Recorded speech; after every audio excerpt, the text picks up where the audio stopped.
Hello everyone, good evening. Welcome to today's session. All right,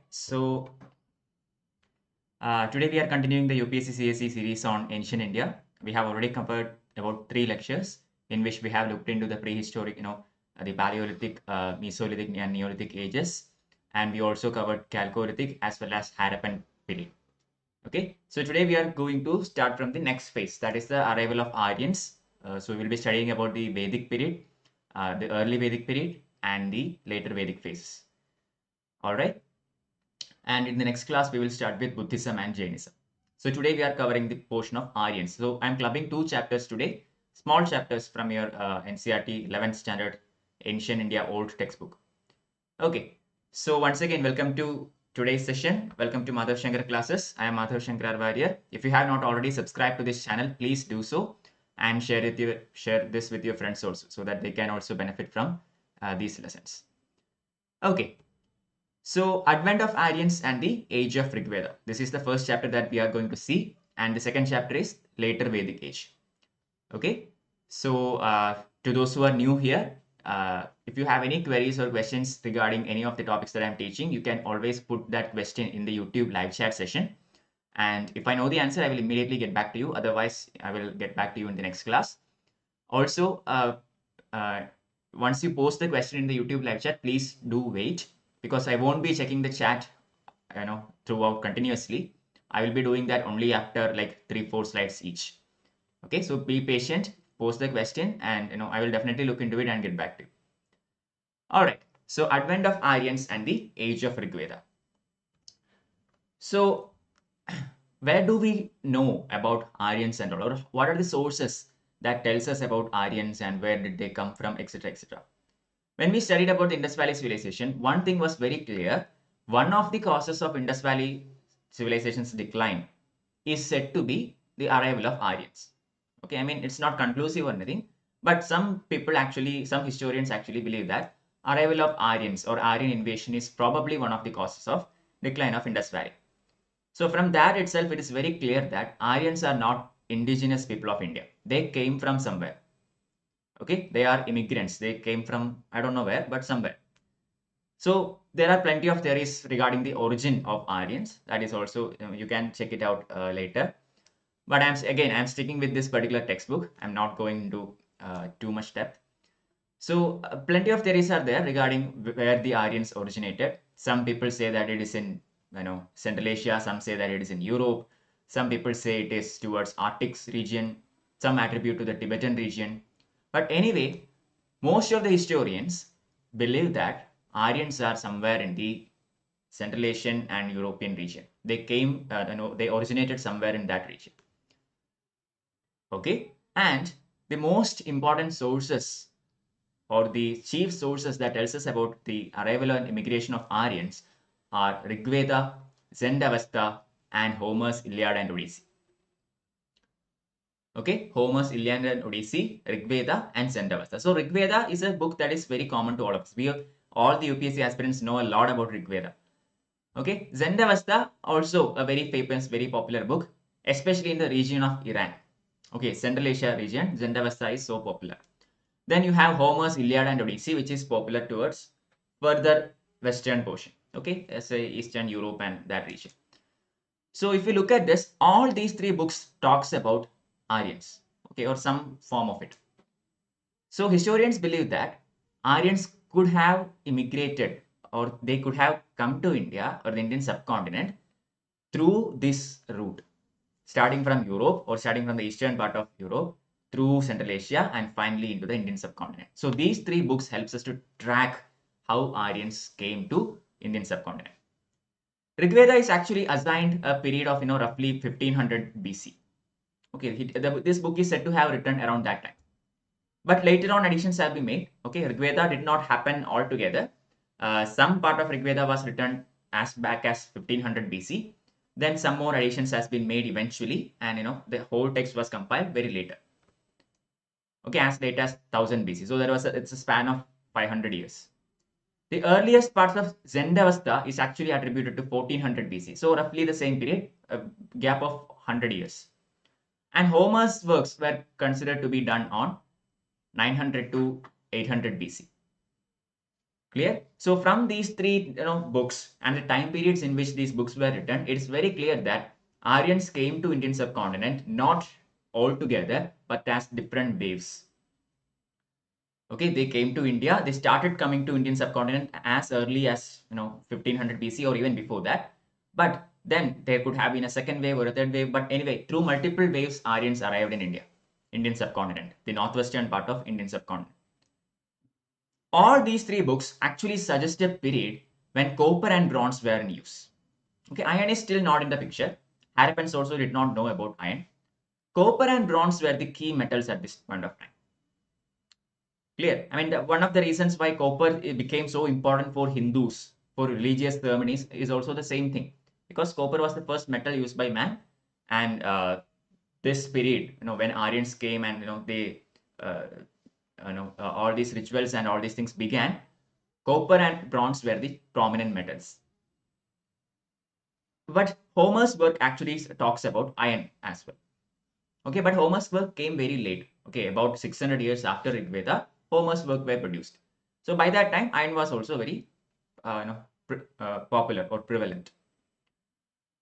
These textbooks tells us that Aryans were a people predominantly into agriculture and pastoralism.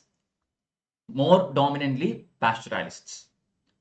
Okay, while they were in Central Asia and all those areas, they were predominantly pastoralists, and then they finally came down to northwestern part of India and settled down there.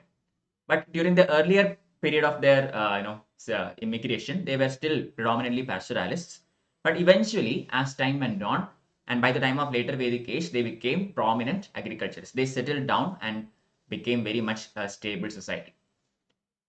But then again, you have to understand, Aryans are obviously immigrants. Okay, so they started their journey somewhere in, say, Europe or Central Asia. So these are regions which are having a temperate kind of climate. So these textbooks actually talk about the climate, the environment, surroundings, etc., of origin of Aryans. So Aryans originated in somewhere in the world where the temperature or say the climate was temperate in nature. You know what a temperate region is, right? Geographically, strictly in theoretical geography, temperate region is somewhere above 23.5 degrees Celsius, north and south of equator. India is a tropical country. Okay, so this is, Aryans originated in a temperate region. So obviously not native to India. They domesticated horses, something that Harappans did not do. Okay, they domesticated horses, and horses were very central to Aryan society. Clear? They used spoked wheels. Again, something that we do not see in Harappa. In Harappa, when we studied about the toy cart that was obtained from there, the wheel was completely filled. Okay, it was a full wheel. It was not spoked or anything. It was a disc-like wheel. Similarly, Aryans knew the use of bows and arrows. They fought with bows and arrows. When we talked about Harappans, we had learned that although Harappans had their own weapon, but the amount or the quantity of weapons obtained are very less. Okay, but the Aryans, they knew about using bows and arrows, etc., for fighting.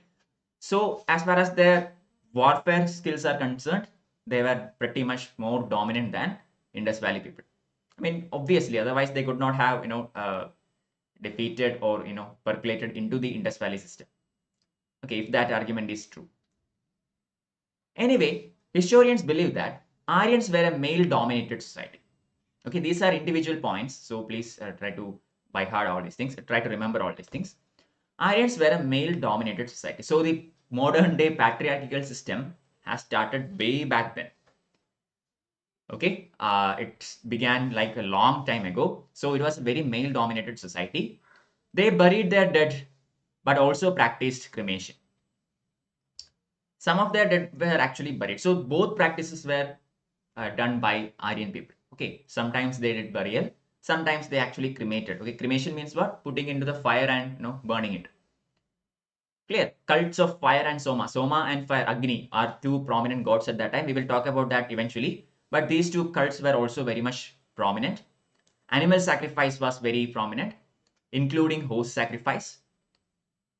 Okay, so these things seems to have been practiced by almost all the Indo-European communities. Aryans are one of the Indo-European races. Okay, so and Aryans brought in the language of Sanskrit into India, and that is why Sanskrit is also known as a Indo-European language. Okay, most of the North Indian languages are derived from or has its basis on Indo-European language family. Clear? So this is how it worked. They came from those regions and they brought their language, their culture, etc. into these regions. Okay, so this is the very brief overview of the original home and identity of Aryans. As I have mentioned, horse is very central to them. Okay, horse played a very important role in Aryan society, unlike in Harappa. In Harappa, we already said that the bones of horse was actually found from Surkottada. But that does not mean that Harappans domesticated horse or anything. This is the only evidence that we have so far found. Alright, but as far as Aryans were concerned, horses were very prominent and an indispensable feature of Aryan culture. So this also gives them an inherent advantage on warfare and all. Okay, I mean that's obvious. And we have already learned in medieval India that Arabian horses, okay, the Central Indian horses are of superior quality and all. So being a society that has a lot to do with horses helped Aryans in rapid movements and leading a very nomadic life, etc., etc., or during their immigration to the Indian subcontinent. The term Ashwa, okay, we all know that Ashwa is actually the Sanskrit term for horse.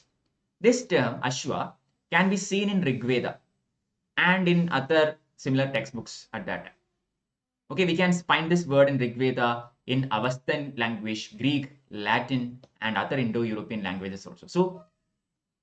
So in almost all the Indo-European languages, you can find this particular term Ashwa or some derivation of this word. This itself implies that horse was so central to the Aryan society. This particular term, Ashwa, occurs 215 times in Rig Veda. No other animal has that kind of a dominance in the society. Other animals which were prevalent, for example, cow. Cow is called Go. Okay, I mean even in India, in Hindi, cow is called Go. So the term cow occurs only 176 times, not cow, Go. Okay, it occurs 176 times. And Vrishabha, that is bull, this occurs about 170 times in Rig Veda. Clear? So obviously from the number of occurrences of these words itself, it is very clear that horses were so popular and so vital in the Aryan system. And importance of cattle rearing is also spoken about in Rig Veda. And it's also said that cattle rearers were dominated by a horse-based aristocracy. Cattle is obviously important for agricultural purposes and all. But initially, agriculture was not prominent. It was more or less a pastoralist society. But even then, cattle was very important to that society. According to the historians, this cattle were all taken care by some people, the ordinary common man, who were actually dominated by a superior class, the aristocracy, which was focused or dominated by the horse-based system.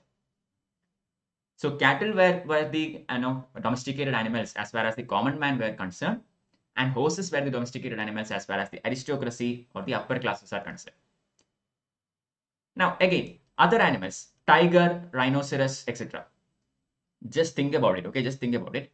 Tiger, rhinoceros, etc. These are animals that we find in tropical region. Okay, in India we have all these animals. In yesterday's class we already talked about this. At that time I told you tiger and rhinoceros were not known to, or are absent as far as the early part of Aryans were concerned. Since they were traveling from European region all the way to Indian subcontinent, we do not find tiger or rhinoceros as adaptive to a temperate climate in which Aryans initially lived. Okay, in Europe or in Central Asia, we cannot identify or we are not able to picture a tiger or rhinoceros being adapted to that kind of a climatic pattern. So basically, these two animals are almost absent in the cold Central Asian conditions. And obviously, hence, Rig Veda also do not mention these two animals. We do not find any mention of tiger or rhinoceros in Rig Veda. Again, reason being, it is not something that is popular in cold climatic regions from where the Aryans originated. Probably they came to know about all these things once they reached the tropical climate or the subtropical region of India. Okay. Now, throughout the Vedic society, we find Vedic people frequently prayed for a lot of things. Okay, material culture was very dominant even at that time. People prayed for their own, say, material to achieve their own material goals and all. Even now, a lot of people pray for that. Okay, so most of the prayers were actually attributed for achieving praja, that is children, and pashu, cattle.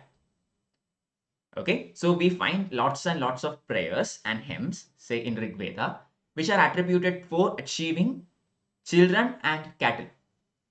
And we find specific, more specific prayers. Okay, in most of these prayers itself, we find that when the term pashu is used for cattle, they're actually emphasizing on horses. It's not just cow or buffalo that they want. They are wanting or they are praying for more number of horses. So again, this also points to the fact that Aryan society was more focused or more dominant in the horse section rather than other cattle. The earliest evidence of horse is actually found in the South Ural region and the Black Sea area in the 6th millennium BC.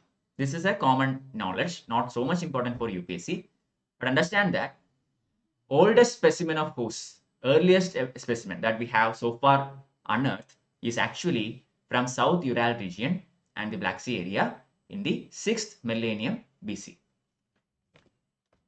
Okay, so as I have said, Rig Veda is the earliest textbook, okay, which is written in Sanskrit, which is also an Indo-European language. But although this textbook is predominantly written in Sanskrit language, it also contains some words from Munda as well as Dravidian languages. Clear? Yesterday, when we spoke about this arrival of Aryans and all towards the end of Indus Valley, we again talked about these languages. Munda and Dravidian words can be seen in Rig Veda. Clear? So this again emphasizes that some portion of Rig Veda should have been written after they came to India and after they mingled with the local population. Because this is Munda and Dravidian words are not Indo-European family. It is more native to India. So once they came here and settled down and once they started to mingle with the local population, they may have understood or started using all these words. Clear? So in this textbook, Rig Veda, we find a collection of prayers. Okay, or mostly written in Sanskrit. Rig Veda itself is a book written in Sanskrit. Only a few words are there in Munda and Dravidian languages. Okay, so we find a collection of prayers in Rig Veda, mostly offered to Agni, Indra, Mitra, Varuna, etc. etc. These were the prominent gods during early Vedic period. Okay, Agni, Indra, Mitra, Varuna, these are the prominent gods at that time. And Rig Veda actually has 10 mandalas. Okay, basically books, 10 sub books. Okay, and these divisions are known as mandalas, of which books 2 and 7 are the earliest written. Okay, it is the earliest of the Rig Veda mandalas. 1 and 10 came very late, are the oldest editions. Okay, it means the latest editions. So these 10 mandalas together form one complete old book known as Rig Veda. So obviously it is written through a period of 500 years, starting from 1500 BC to 1000 BC. It is not written by a single author in a single point of time. Okay, we study that Vedas are written by Veda Vyasa, etc., etc., and all those things we study, or at least we have heard about these things. But then again, historians believe that maybe Veda Vyasa is the person who started the book. But that doesn't mean the whole book was written by him. This was actually written over a period of 500 years. So it is impossible for one person to have written it. Okay, it's common logic. But still, Veda Vyasa is the person who historians have attributed in writing the Vedas.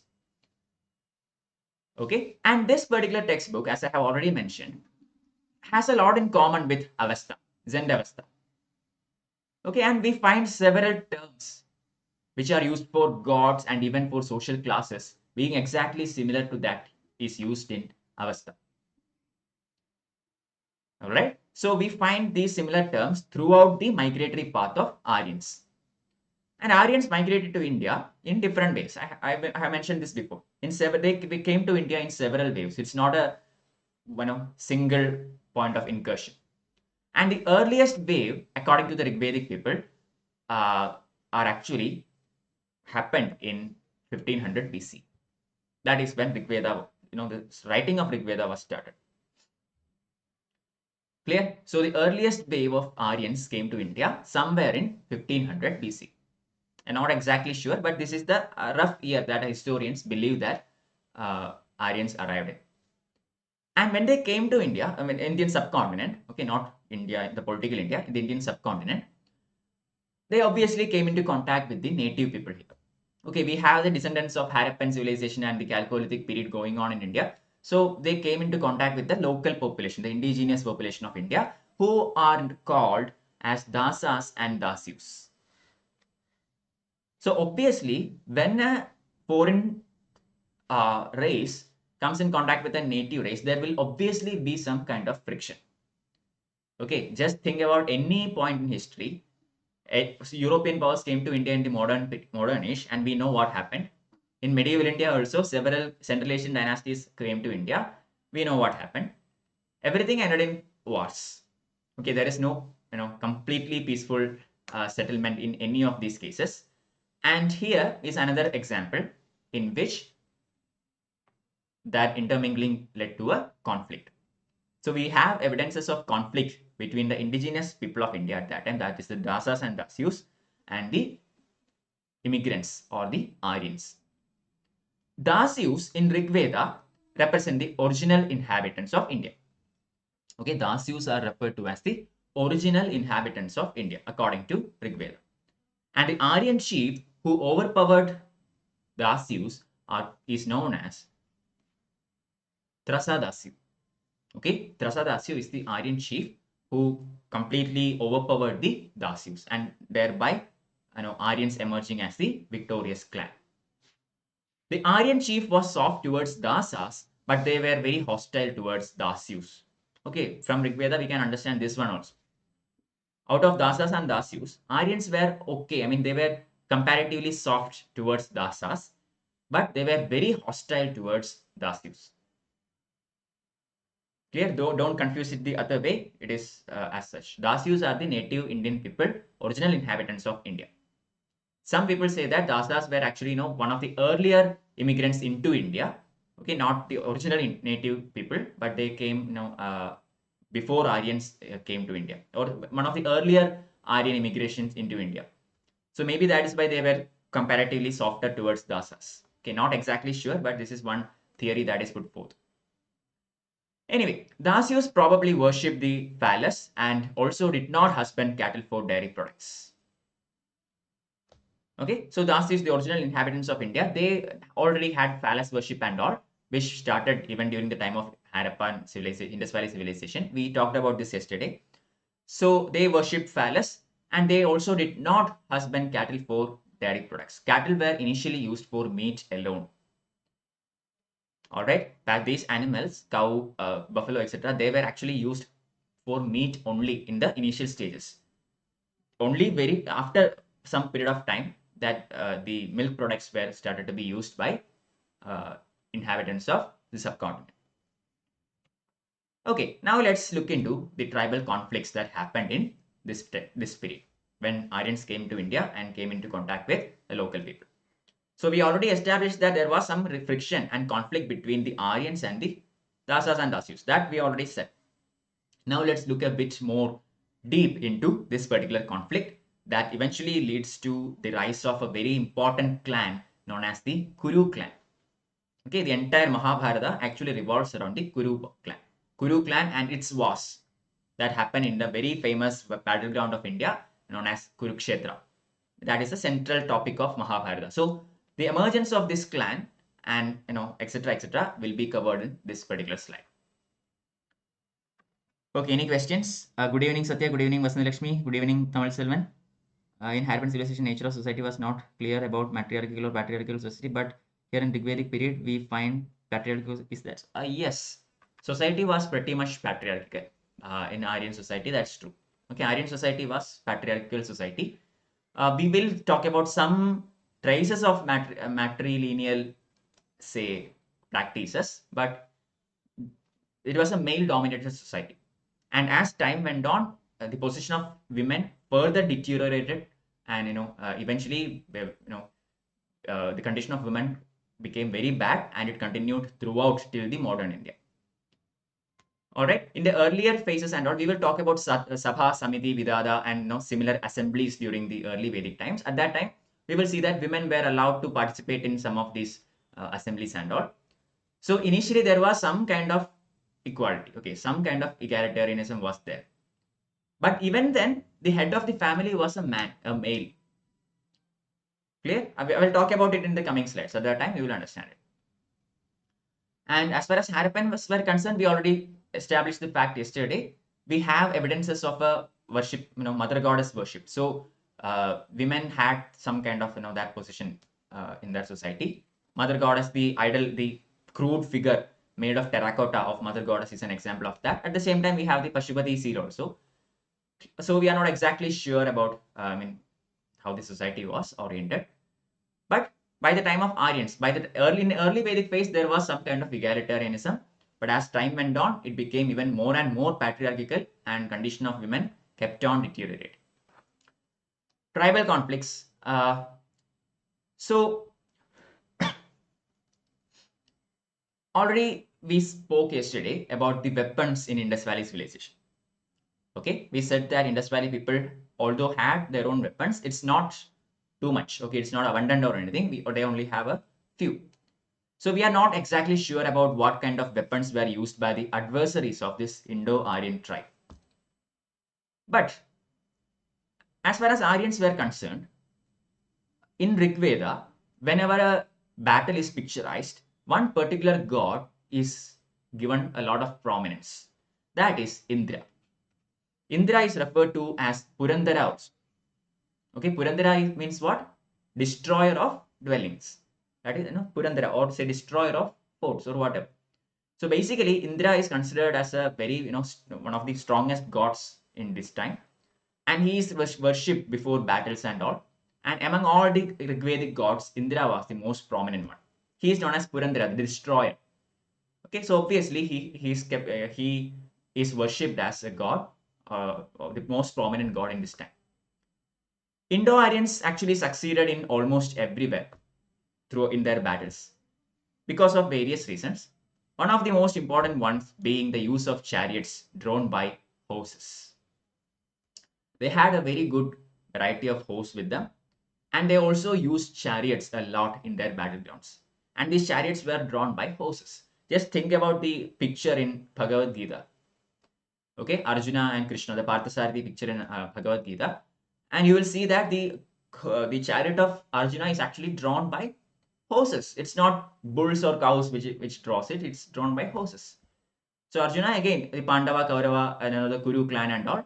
So almost a contemporary of the upcoming times. And from that picture, you can identify a lot of features of this age.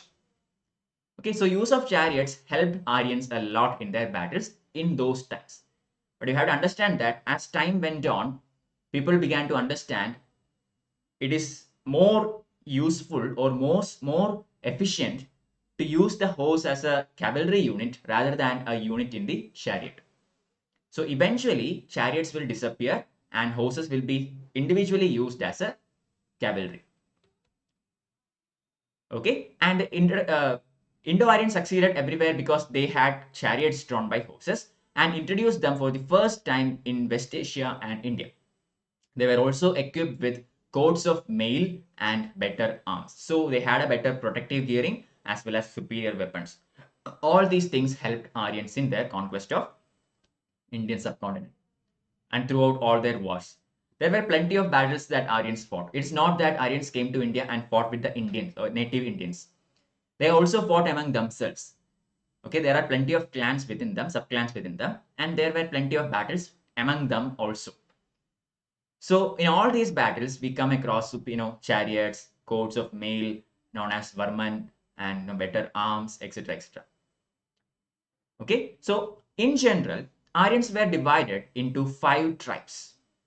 For this reason, they are also known as Panchajana. Pancha means 5, Jana means tribe. So 5 tribes together constitute the entire clan of Aryans.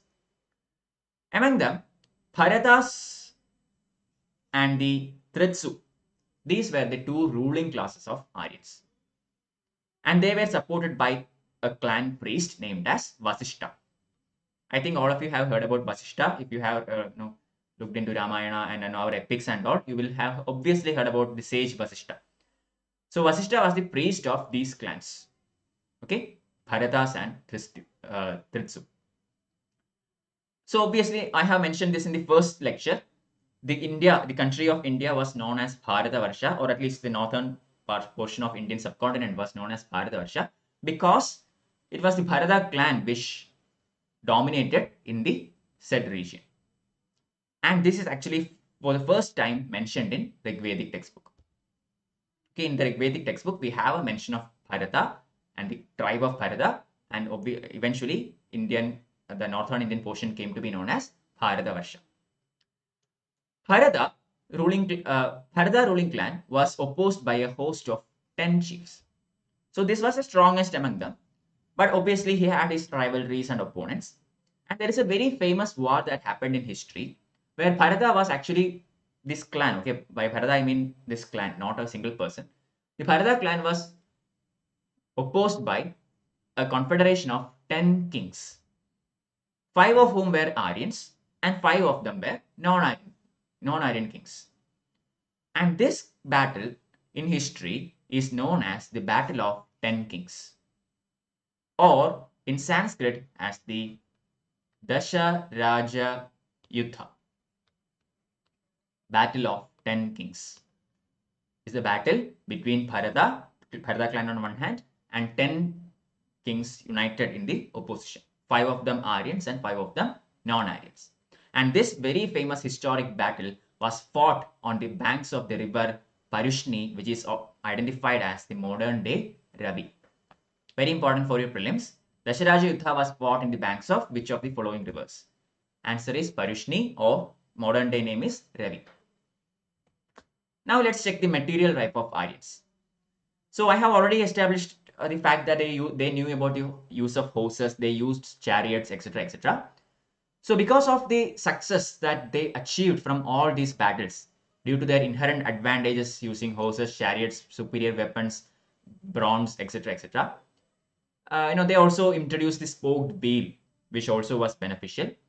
So they had an inherent, pace of success throughout their battles.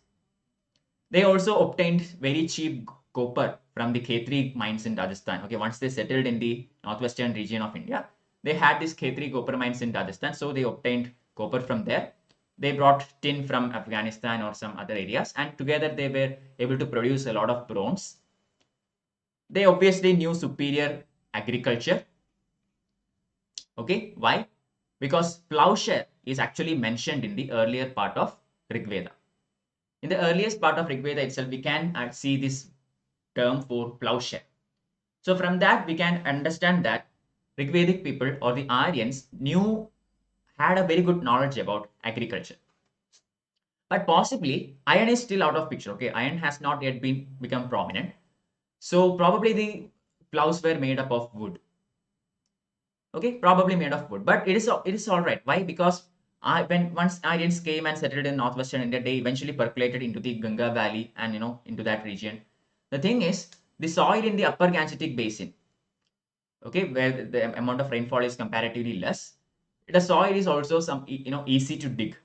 So you don't exactly need an iron plowshare to make effective use of agriculture. So even with the wooden plowshare, Aryans were able to produce good yield of agriculture. Eventually, they acquainted with soil, harvesting, threshing, etc., etc., and they also knew about the different seasons in the Indian subcontinent. So their knowledge of all these things helped Aryans in producing a good output in agriculture. But even then, Rigvedic people are predominantly called as pastoral people. Agriculture was known to them, they practiced it, but that was secondary.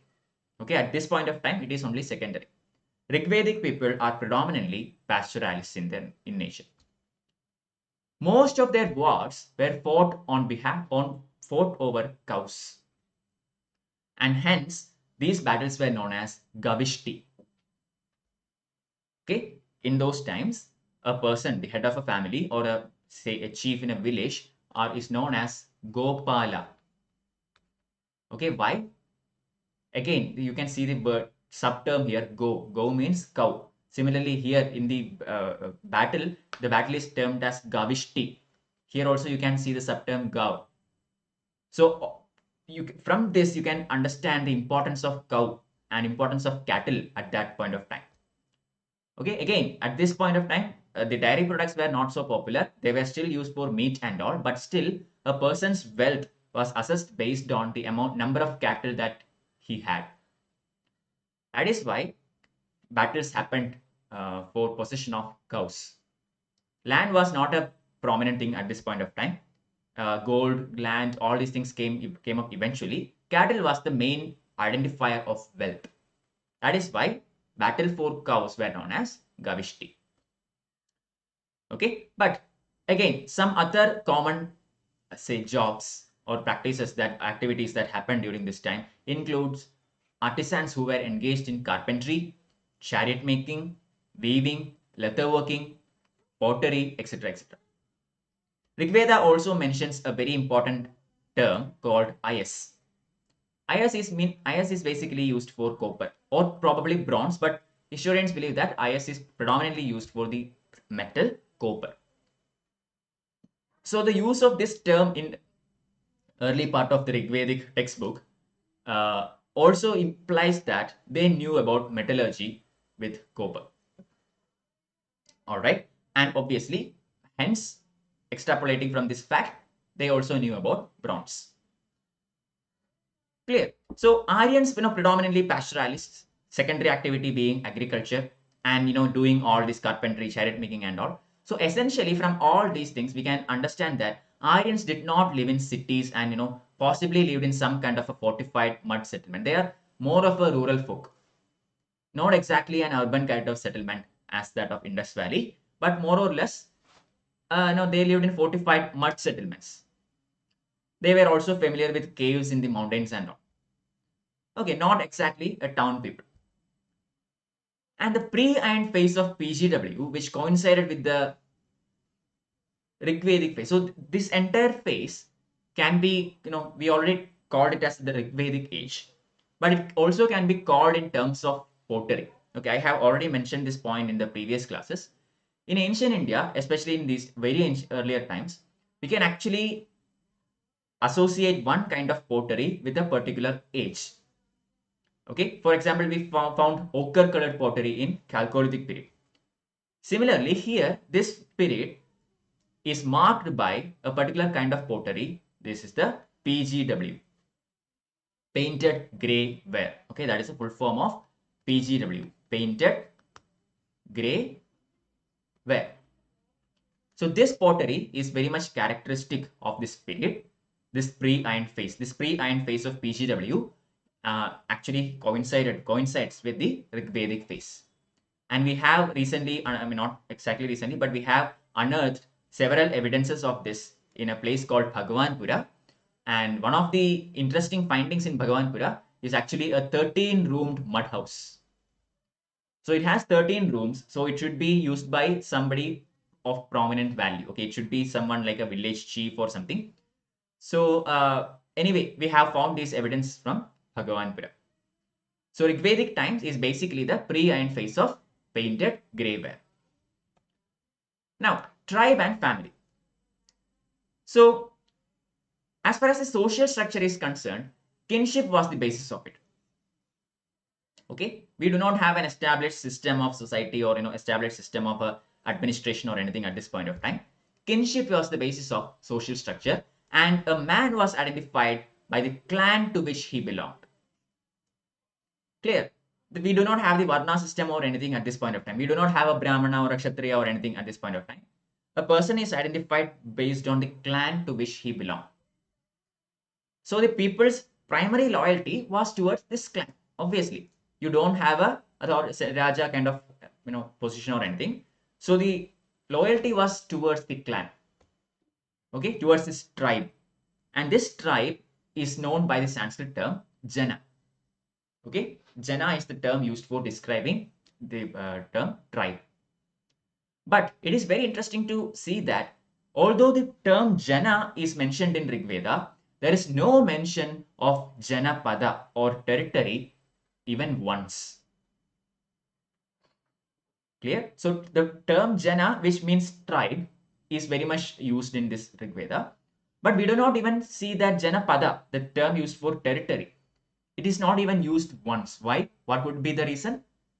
Because land was not something of a marker of wealth at this point of time. Wars did not happen over territory or land. It happened for cows, for cattle. Okay, so neither control over territory nor the kingdom was actually yet established. Clear? The clan was where basically for possession of cattle. It took up and it happened as skirmishes here and there, but it was never over land. That is why the term territory or the term Janapada is completely absent in this early Rigvedic textbooks.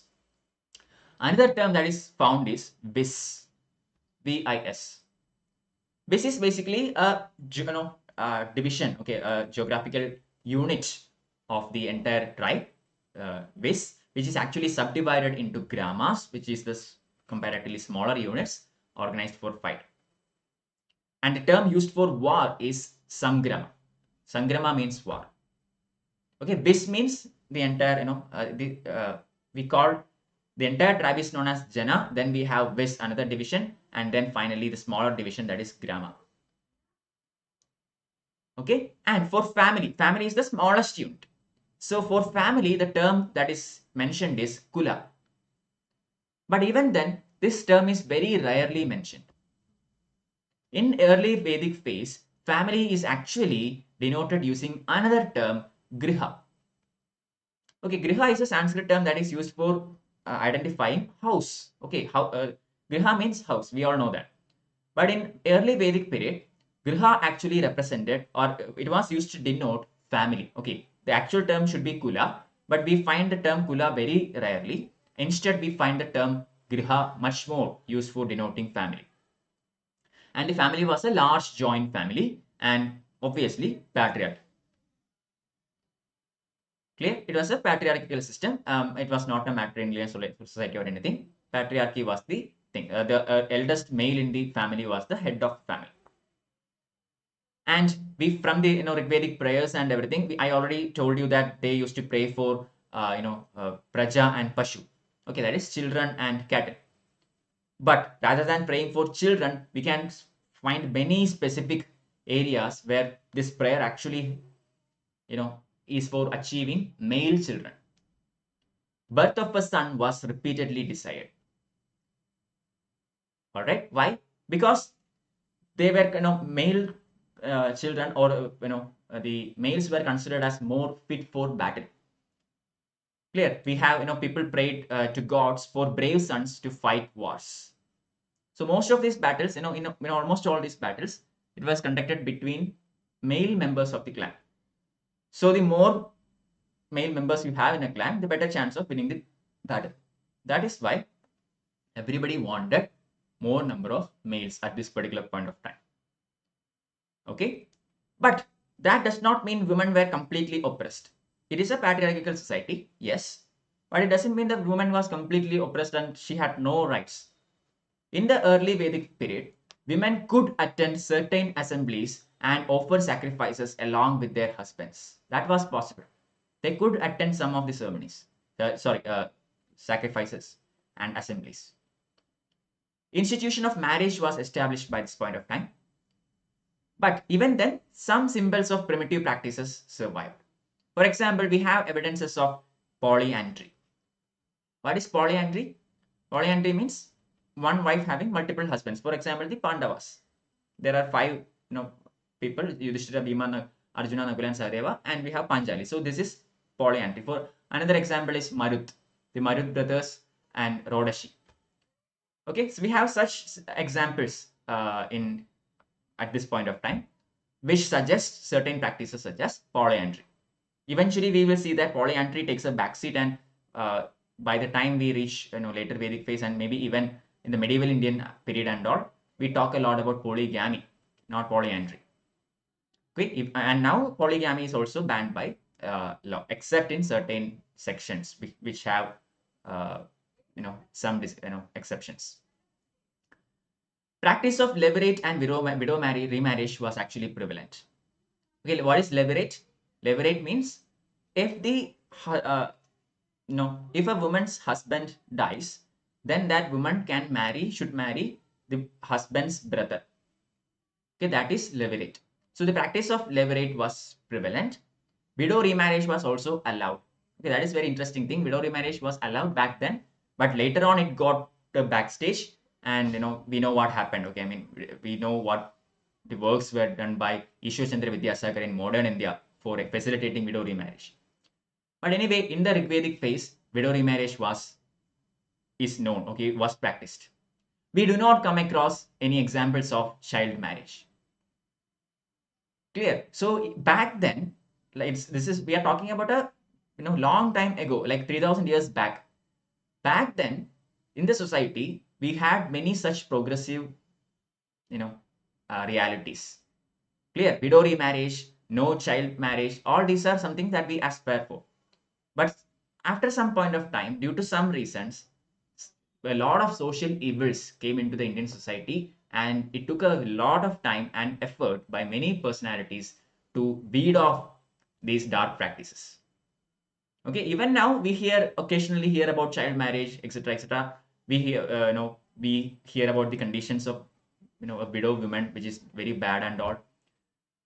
All right. So in those times, it was not there. Now, social differentiation. Before that, any questions? Uh,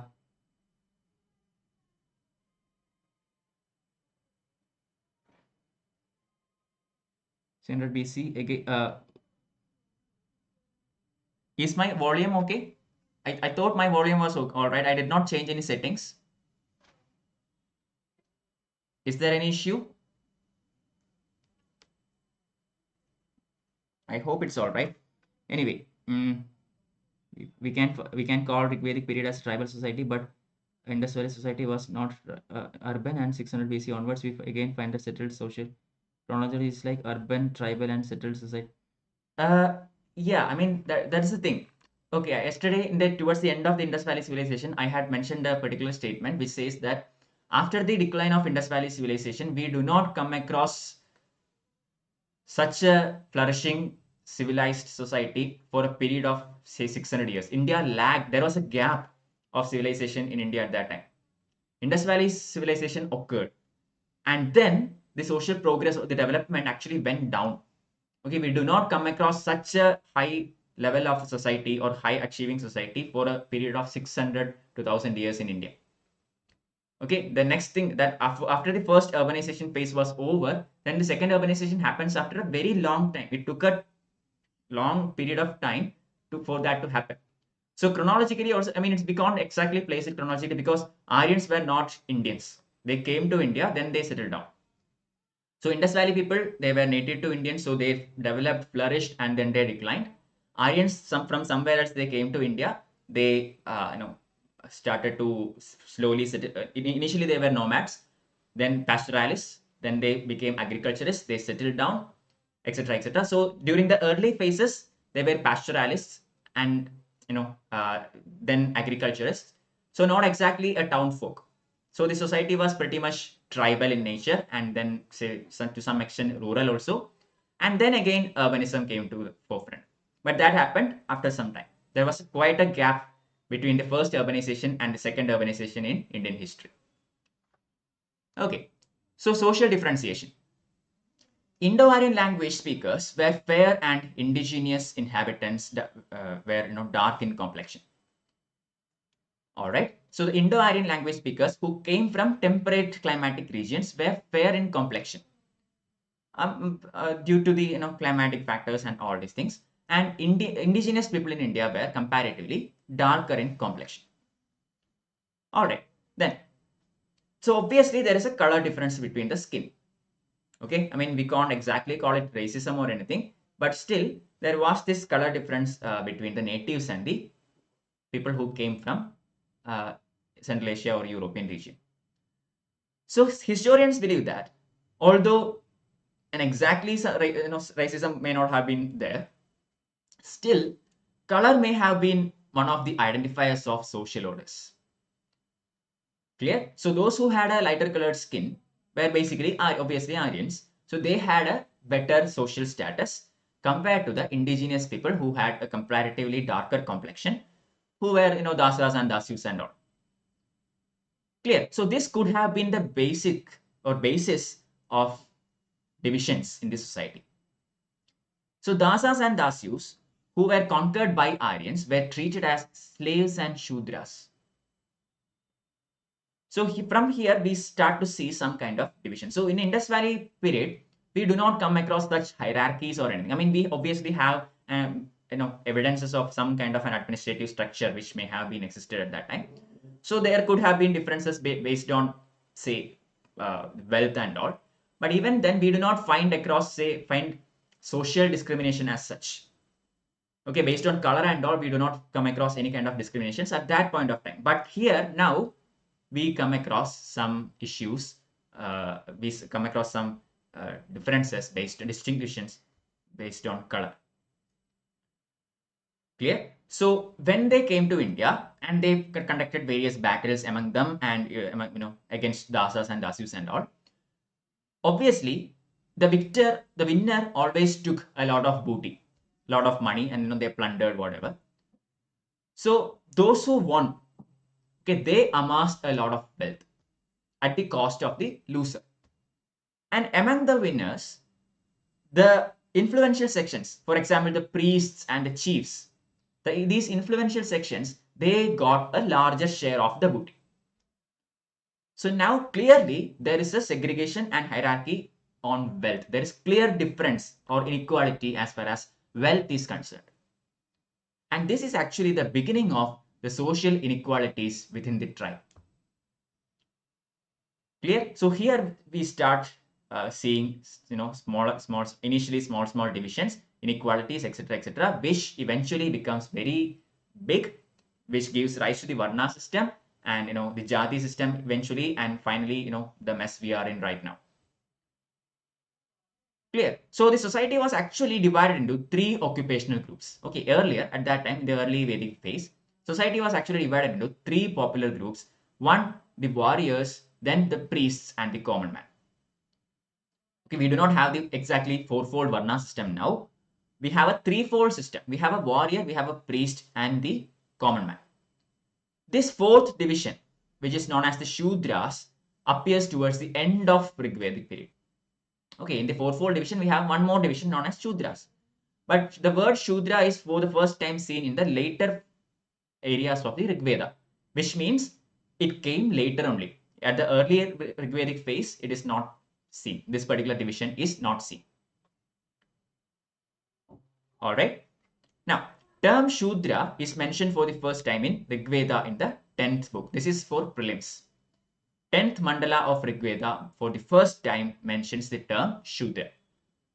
In Rigvedic times, slaves were not used directly in agriculture. Very important point. Another point for prelims. I already told you, slaves and Shudras were treated very badly and all, but slaves were not directly used in agriculture or any other productive activities. At that time, the concept was that these kinds of productive activities should be done by upper classes. So slaves were not allowed to do any kind of productive activities. So from this, what can we understand? We can understand that differentiation based on occupation has begun around this time. Women were actually gifted as domestic slaves. Okay, so to a priest at that time, if after winning a battle or something, a priest is actually gifted with a lot of cattle and women slaves. Clear? So these were actually the method in which society functioned around that time. As the economy was mainly pastoral and not a food producing economy, scope for collecting regular tributes from the people was very much limited. Okay, I mean, it's a pastoralist society. Okay, it is not an agricultural society yet. Predominantly, it is still pastoral. So the scope for collecting a regular tribute, it is not so much practical. Just think about it. If nobody in India has a very particular or salaried job, or if there is no dependable job, then would we be able to pay taxes, or would it be practical at all to put taxes into a society? No, right? Because there is no stability at all in that society. So the economy is completely basic. So a taxation system cannot evolve in such a basic economy. So we do not come across any instances of a regular collection of taxes at this point of time, because the reason being the economy is pretty much pastoral. So due to this reason, society was still very tribal and egalitarian, barring the exceptions I said above, okay, regarding the division of the booty obtained after war and all. So some issues some social segregation was there, but still predominantly we can say that society was tribal and egalitarian.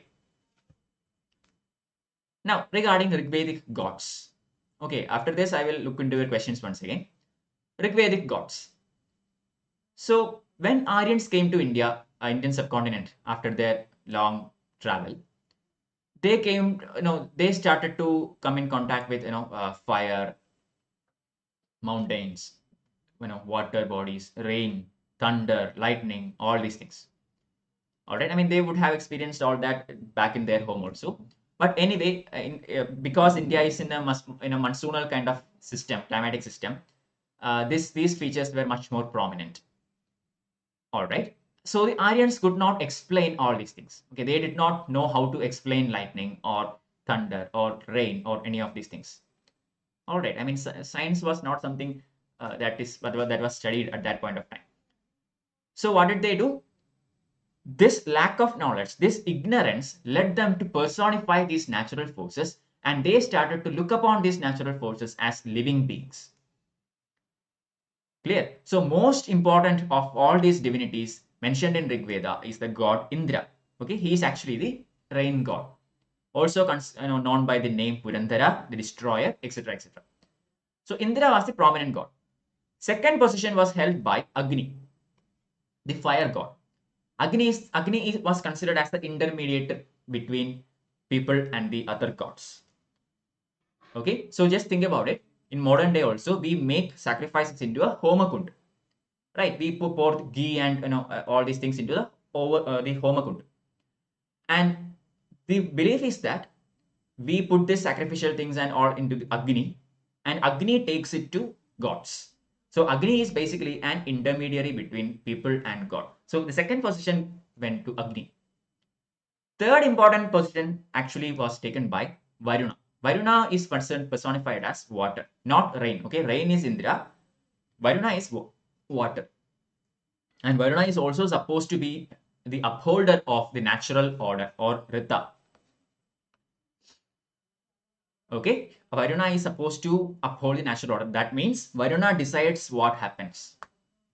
So Varuna was a very prominent god, and he was given the third position.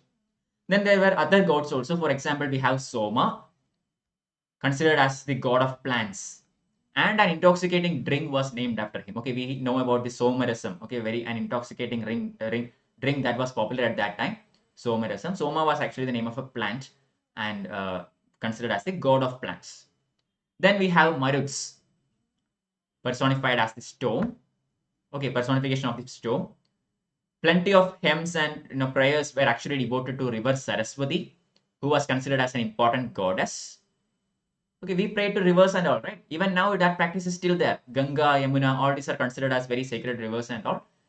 Okay, we take bath in Ganga and believe that we will get salvation, etc., etc. So these kinds of beliefs were still very prevalent even at that time. Okay, although among all these male gods, okay, I hope you have noticed this factor. All so far, every god that we have talked about is a male god, except maybe River Saraswati. Okay, other than that, all the gods were gods. The gods that we talked about are males. Among these male gods, there were some female gods also who were worshipped, which includes Aditi, Usha. Usha is actually Aditi is the mother of gods, and Usha is represented the appearance of dawn. Okay, there are gods for dawn and goddesses for dawn and dusk and all, and Usha is represented as the appearance of dawn. But the thing is, although women divinities were there at that point of time, still they were not as prominent as the male counterparts. Male gods were far more important than female gods. So from this factor also we can understand that the society was more oriented towards a patriarchal fashion. Clear? And how did they worship all these gods and goddesses? Through prayers and through performance of sacrifices. Okay, it's not simply based on prayers. Sacrifices also started to become popular. In Harappan society, we studied that there is no evidence of a temple. Clear? We did not come across any evidence of a temple. The only religious structure that we come across is great bath. But by the time of the Vedic age, we come across performances of sacrifices, etc., etc. But even then, magical power of the word was not considered important at this point of time. Okay, yes, prayers were there, sacrifices were there, but these were the beginnings only. Strong magical words, as we see in the later Vedic phase and all, are not yet so popular. Clear? Principally, the intent of all these prayers were to acquire praja, that is children, pashu, that is cattle, then food, wealth, health, etc., etc. So all the prayers were basically for achieving some kind of materialistic wealth. Okay, they did not pray for Loga Samasta Sukhino Bhavantu. Okay, that was not the idea, but idea was to achieve male children, cattle, food, wealth. Okay, these kinds of materialistic things. Clear? So by that we come to the end of the first chapter, that is the early Vedic phase. I hope you have a basic understanding of whatever I have told until now. All right. So now we move on to the second chapter, that is a later Vedic age and the transition to state and social orders. Clear? Any questions?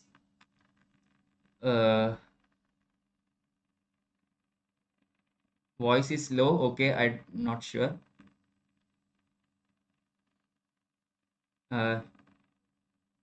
Okay. Aryans. Okay, these gods, these are Aryan gods. Clear? Indra, Varuna, etc., etc. are Aryan gods. Native Indian Harappan gods are, we already studied yesterday. The Pashupati seal and the mother goddess, etc., etc. Okay, Indra, Varuna, all these are Rigvedic gods. Basically means Vedic time is basically Aryan period. So these are Aryan gods. Okay, the later Vedic age transition to state and social order. So far we have established that there is no clear administration or anything. Okay, the society is very much tribal. So there is obviously a chief, chief of the tribes. Okay, there is a clan chief and all that system is there, but there is no system called a modern in the sense of a modern day state, and there is no exact social order or anything at this point of time. We talked about how the society was, how the religious beliefs in gods, etc., were, etc., etc. What was the condition of women and all. Now we are going to see what changed over time in the later Vedic age. So expansion in later Vedic periods. We are talking about, of a period between 1000 BC and 500 BC. Okay, so from 1500 BC to 1000 BC we have already covered. This is the age of the early Vedic phase and the Rigvedic phase. So that from now onwards the later Vedic phase begins. Okay, so collection of these Vedic hymns or mantras are now also known as Samhitas. Okay, we find a lot of information in these kinds of textbooks. Okay, so Samhitas are basically a collection of Vedic hymns and mantras. prayers of the Rig Veda around this time were actually set into a tune. Okay, Rig Veda is the first textbook that we have already mentioned that. But as time went on, prayers which were written in Rig Veda were actually given some kind of a tune and modified into a kind of music. And this collection, modified collection, came to be known as Samaveda. So other kind of Vedas also started to occur around this time. All right, in the early Vedic phase, we have only Rig Veda. Other Vedas came very late. Okay, so the prayers in Rig Veda were given some kind of a tune and was modified into what is known as Samaveda. Other Vedas are what? Yajurveda and Atharva Veda. So Yajurveda contained not only hymns but also rituals to accompany their recitation. The ritualistic aspects of all these sacrifices and all were given in Yajurveda. Finally, last one, Atharva Veda. This one contains charms and spells to ward off evils and diseases and all these things. Clear? So the other three Vedas came up around this time. So now by the later Vedic period, we have all the four Vedas compiled. Rig Veda, Yajurveda, Samaveda and Atharva Veda. I hope you have a brief understanding of the content of all these books. Okay, that is also very much important for your prelims. Whenever you study a particular book, try to at least know a very basic understanding about what is the content of it. Clear? We will later maybe talking about, say, works of Kalidasa or say certain other Sangam literature books and all. At that time, you should have very basic understanding about the contents. We already talked about it. I think in one of the previous classes, when we talked about, say, Ilango Vadigal's work and Manimekhalai, Chilapadigaram, all these things. What is that book dealing with? Okay, in the upcoming lesson, we also will talk about various works of Buddhism, Jainism and all. There also we will study some books, Sutta Pidaka, Vinaya Pidaka, Abhidhamma Pidaka and all. So have an understanding about what is the basic content of each of these books. All these are important. Okay, then another set of books along with the Vedas, which were very prominent, are the Brahmanas. Okay, Brahmanas does not mean the, the Varna Brahmana. Here, this Brahmanas are basically a set of textbooks which actually replete with ritualistic formula and explain the social and religious meaning of rituals. So this was another very important book around this time, a collection of books. There are plenty of Brahmanas. So these Brahmanas together constitute one other prominent section of books. So we have Vedas, we have Brahmanas, and then we will come across some other books known as in the Upanishads, etc., etc. So all these later Vedic textbooks were actually compiled in Upper Gangetic Basin. Okay, this is the geographical area where we have compiled all these textbooks. And all of them were actually coinciding with the painted greyware sites. I have already mentioned this previously. This Rigvedic period actually coincides with the painted greyware areas. And PGW culture continued for some more time. So the later Vedic period also overlaps with the PGW phase.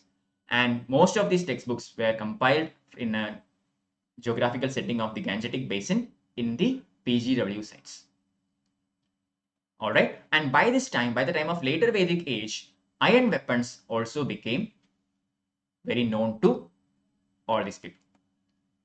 Clear? Iron also started to become more and more used around this period. So in the first chapter, I have talked about this very famous war called Dasharaja Yuddha. I hope you remember. The war was between Bharata and 10 clans in his opposition. 5 of them were Aryans and 5 of them were non-Aryans. So Bharatas emerged as the winner. Among the losers, there was one prominent clan known as Purus. Okay, the Purus were one of the losing clans. But eventually, as time went on, Bharatas and Purus combined together to form a new set of people known as the Kurus. Clear? And they occupied the Delhi region and the upper reaches of Doab, called the Kurukshetra. So this is actually the story of Pandavas and Kauravas and the Kurukshetra war, etc., etc. Clear? Bharata and Puru clans together forms the Kuru clan. Clear? And Kurukshetra, which coalesced with the people called the Panchalas, with the capital of Hastinapur. We have heard about all these terms in Mahabharata stories and all. Hastinapuram was the capital of Kauravas and Pandavas and all these things. Clear. But that does not mean Mahabharata was compiled around this time. Although we have the story of this clan and the battle in Mahabharata, still Mahabharata was actually compiled very later. Okay, historians believe that this textbook was finally compiled only by 4th century AD. That is somewhere between 300 AD to 400 AD. That is 4th century AD. Clear? But the later Vedic phase happened somewhere around 1000 BC to 500 BC. Clear? So there is at least a difference of 800 years before which Mahabharata was actually written. Okay, so the story may not be exactly true. It's not completely reliable. That is what we are trying to establish.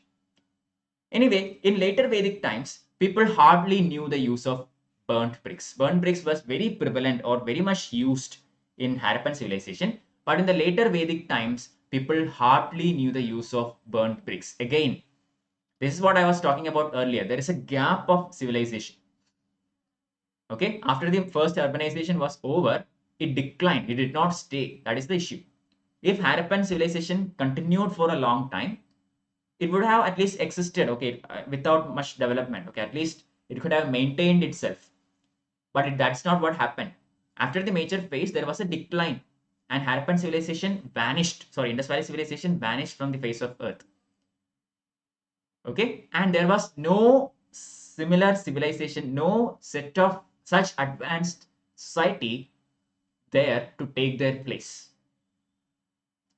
Clear? So urbanization went into drains and it was replaced by a pastoral society, a tribal society, or we can to an extent we can also say a rural setup. That is it.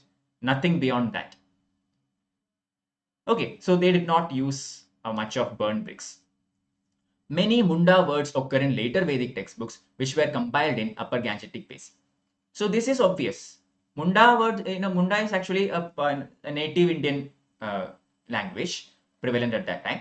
So some occurrence of Munda words in later Vedic textbooks is very much believable. Why?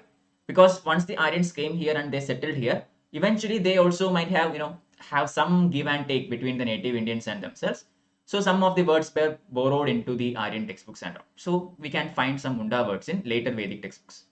Vedic people succeeded in the second phase of their expansion because they used iron weapons and horse-drawn chariots. Very important. These were the reasons of success of the second expansion of, or say the second phase of expansion of the Vedic people. Okay, initially they came and defeated the Dasas and Dasyus and all. That was the first phase, and then they settled down there and then expanded into the Gangetic basin. Okay, so the second expansion was aided by the use of iron weapons and horse-drawn chariots. So now regarding the use of iron. So Aryans knew about the iron, say even earlier. Okay, I mean even in the European setup, we find evidences of iron very early. So iron is not something that is exactly native to, or at least not, it was not believed to be native to Earth. Okay, I mean I won't say it is completely, it is alien to Earth or anything. Obviously we have presence of iron etc. in this planet, but even then the first occurrence of iron was basically through a meteor. The first evidence that we find is actually through the hitting of a meteor. So a meteoroid came, which was wandering in space, eventually entered Earth and it struck down as a meteorite, and then there was this magnetic material that is iron. But even then, earlier evidences of iron were basically impure. Impure means it is basically present as a part of the ore of something else. Okay, so even when we dig for copper, iron also comes there as an impurity. That's it, not 100% pure iron. As a pure metal, iron was first made in Mesopotamia in around 5000 BC. Pure iron, not as an ore or not as a jointly with some other metal or something. All right, this is the world historical part. But in an Indian perspective, in the Indian subcontinent, iron is sometimes attributed to Lothal and to some of the sites in Afghanistan in Harappan times. Okay, Harappans did not knew about iron, but Sometimes, this Lothal and Afghanistan is attributed to have the presence of iron. Again, not pure iron, but some kind of composite form, or say, yeah, or, iron ore form, something like that. All right. Around 1000 BC, iron implements were found buried with bodies in substantial numbers. Clear? It is only in around 1000 BC, that is very comparatively very recently, that we find iron metals which are buried with dead bodies. So by that time, iron is very popular. So with the use of these iron weapons, Vedic people was able to better defeat their enemies, etc., etc. They could have conducted through thick and dense forests. Okay, as in the previous class, I already told you, the Gangetic Basin is very fertile soil, receives high amount of rainfall and all. So the forest cover in this area is very thick. It is not possible to cut through these thick trees using stone blades and copper blades. You need something like something of the sort of an iron. Okay, and with the help of these iron implements, Aryans were able to further expand and establish themselves throughout a vaster geographical region. Clear? So,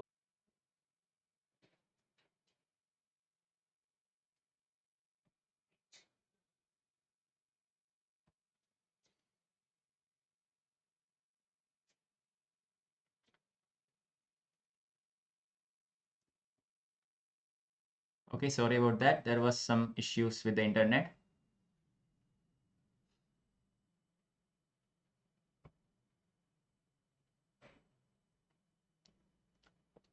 All right. So I was talking about a question that Satya had asked: Is Rigvedic polity succession was hereditary or not?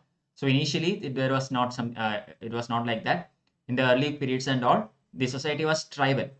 Okay, I was talking about the similarity between a werewolf clan and all. Okay, not it's a story. Okay, it's fiction, but understand that just like an alpha is there in a werewolf pack. Similarly, here also the strongest, physically the strongest male basically became the clan chief. All right, that is how the chiefs were elected initially. But later on, we will see that the concept of hereditary and hereditary practices starts to set in. I will talk about that one in one of the upcoming slides. Okay, I think there is a slide that talks about all these things coming up. At that time, I will explain it more. Next question: Do anyone faces network problem? Yes, yes. Okay, fine. Yeah, I am sorry regarding that. There was an internet issue. Okay, I fixed it now. Anyway, agriculture. So by this time, by the later Vedic phase, agriculture was the main method of subsistence. Earlier, it was a pastoralist society. Agriculture was secondary. But by the time of later Vedic period, agriculture became the primary occupation. Okay, chief means of subsistence. So again, we have wooden plowshare. So wooden plowshare, one advantage is that the soil is also not so tough in the upper Gangetic plain. Okay, in upper Gangetic plain, the soil is comparatively lighter. So even with wooden plowshare, you can do sufficient means of agriculture. Okay, and once iron became very popular, iron plowshare started to come in, and with that, agriculture was very prominent. Sufficient bullocks could not have been available because of the cattle slaughter. All right, this is one drawback of agriculture during those times. Because of these, sacrificial ceremonies and all which became prevalent by the time of later Vedic period, a lot of cattle were slaughtered, and this actually hindered advanced form of agriculture yet. Still, wooden plowshare was the common tool that is used. Then cattle slaughter was very prevalent, etc., etc. So one of the Brahmana textbooks, Shatabada Brahmana, actually speaks at length about the plowing rituals. It says that even the influential sections, okay, the kings and princes, even they did not hesitate to take up manual labor. If you remember, in the previous chapter, we studied that slaves were not allowed in agricultural activities or any productive activities. So agriculture was done by the upper classes. So here is an example of that. Even the kings and princes were not hesitant to take up manual labor. Clear? Eventually, plowing was assigned to lower orders and prohibited for upper varnas. So earlier it was ulta. It was in the hands of the upper varna only. Slaves were not even allowed to be in agricultural fields. But even later on, this manual labor, this menial labor actually went into lower classes, and upper varnas were basically prohibited into entering these practices. By the time of the later Vedic period, the varna system also became very much rigid. I will talk about that in the upcoming slide. Okay. Anyway, Vedic people continued to produce barley, but during the later Vedic period, rice and wheat became the main crops. Okay, in the Vedic period, barley was the predominant crop. But in the later Vedic phase, rice and wheat became even more important. And rice was the most important. Why? Because rice had some a more important position as far as ceremonies and religious practices were concerned. The sacrifices, and different ceremonies were concerned. Rice had a prominent position compared to wheat. Even now, just think about it.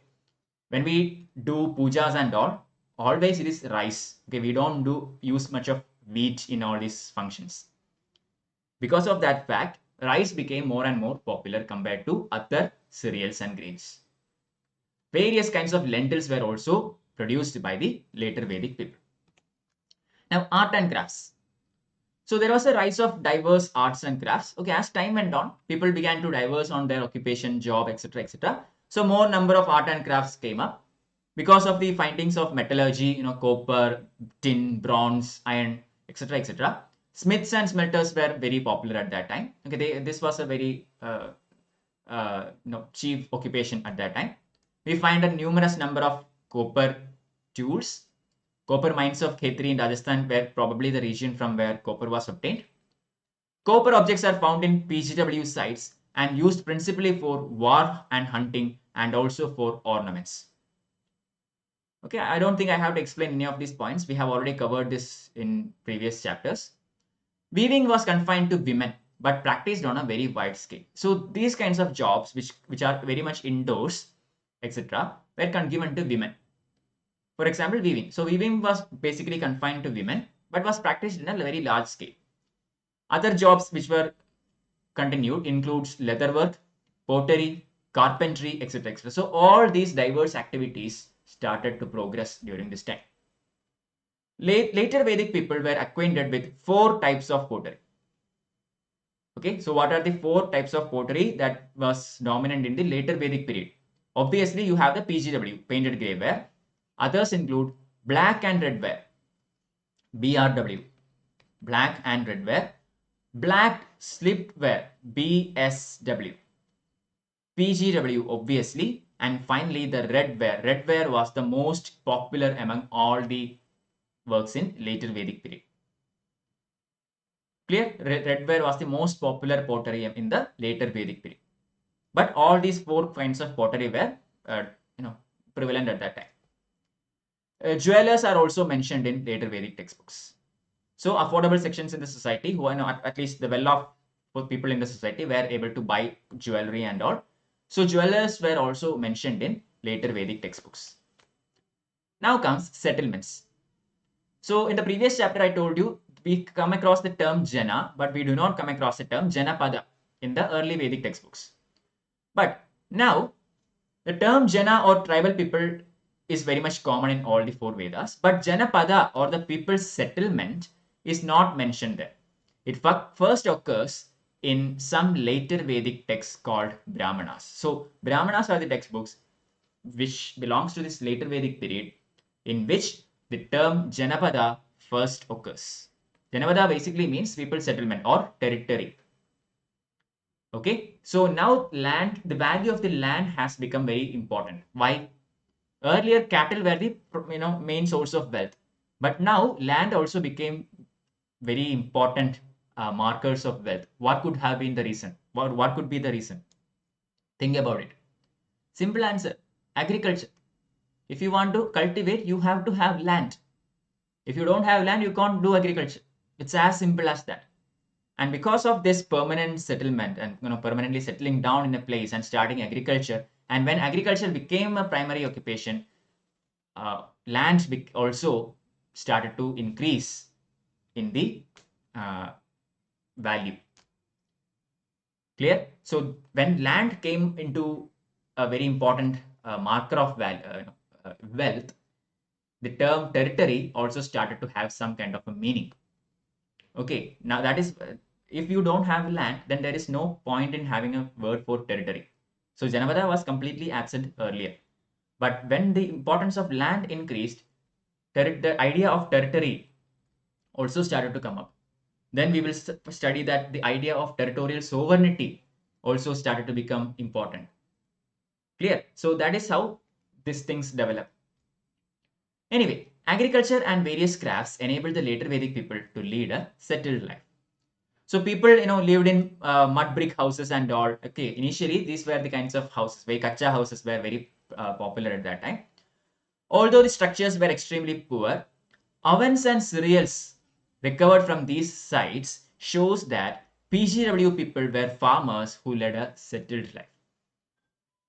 Okay, I mean these structures are very much kacha. Okay, it's not at all well built or anything, but the ovens and the cereals, etc., the remains of whatever we find from all these places, the archaeologists actually says that from all these findings, it is possible to understand that the people at this time led a settled life.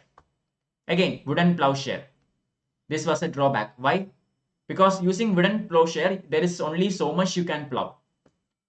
So there it was unable to produce enough to feed those engaged in other occupations.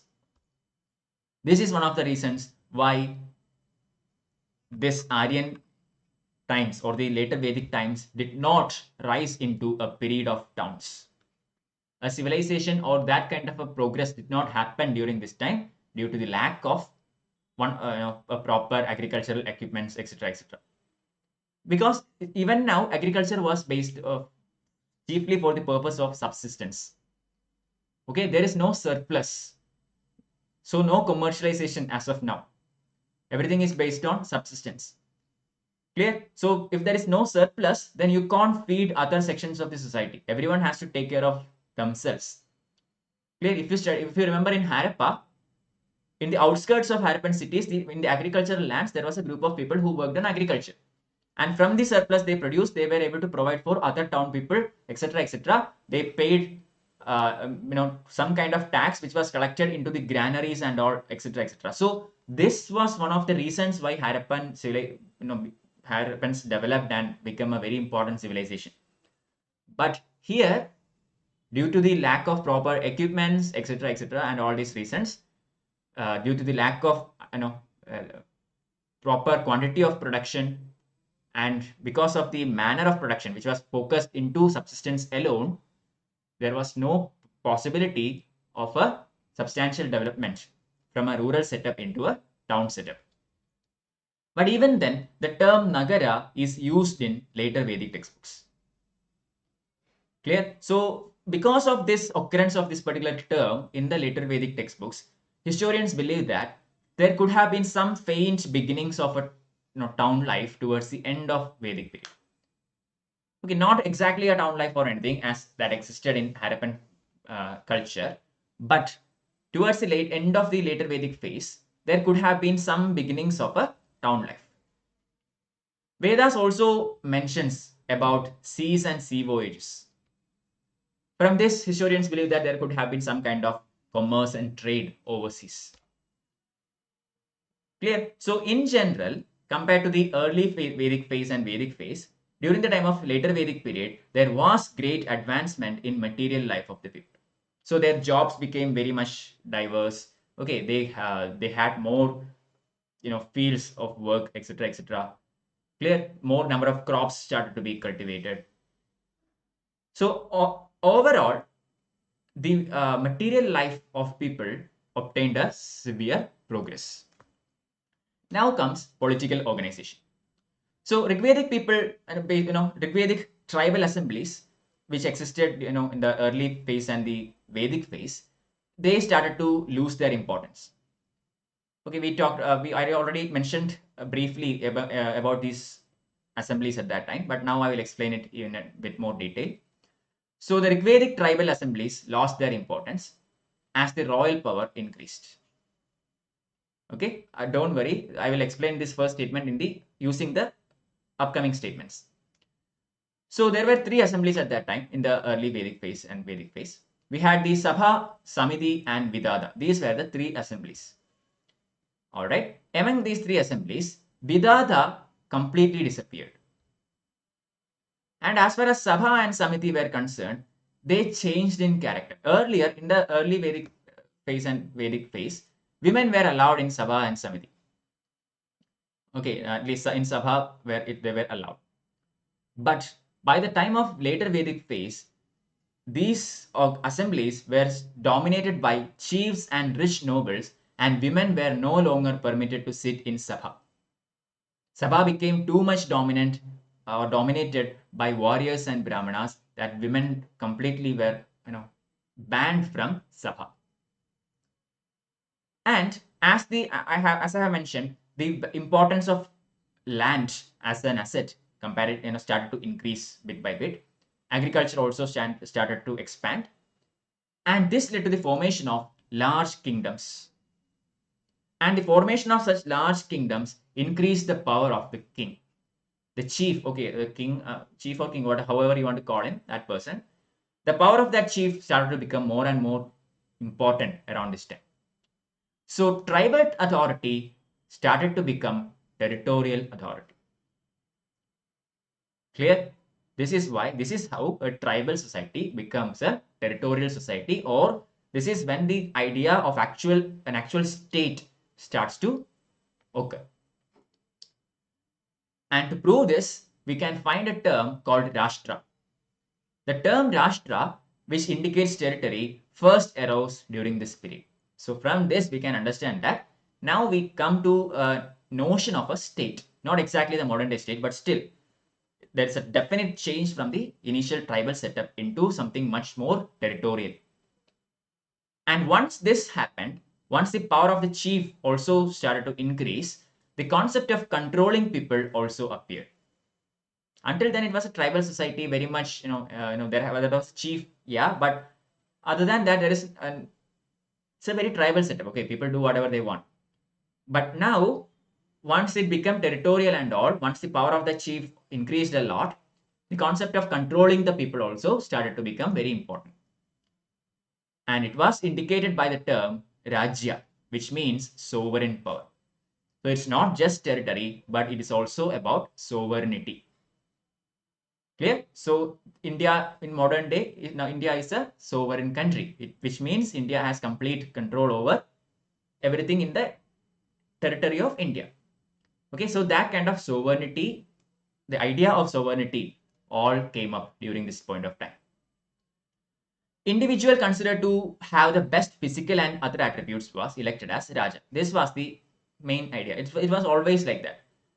Okay, that was the main criterion, the individual with best physical and other attributes. So initially, this person used to receive voluntary presents called as Bali. It was not mandatory or anything. Voluntarily, other clan members offered him some kind of contribution, and this is known as a Bali. But later on, gradually as time went on, Bali started to become very much mandatory.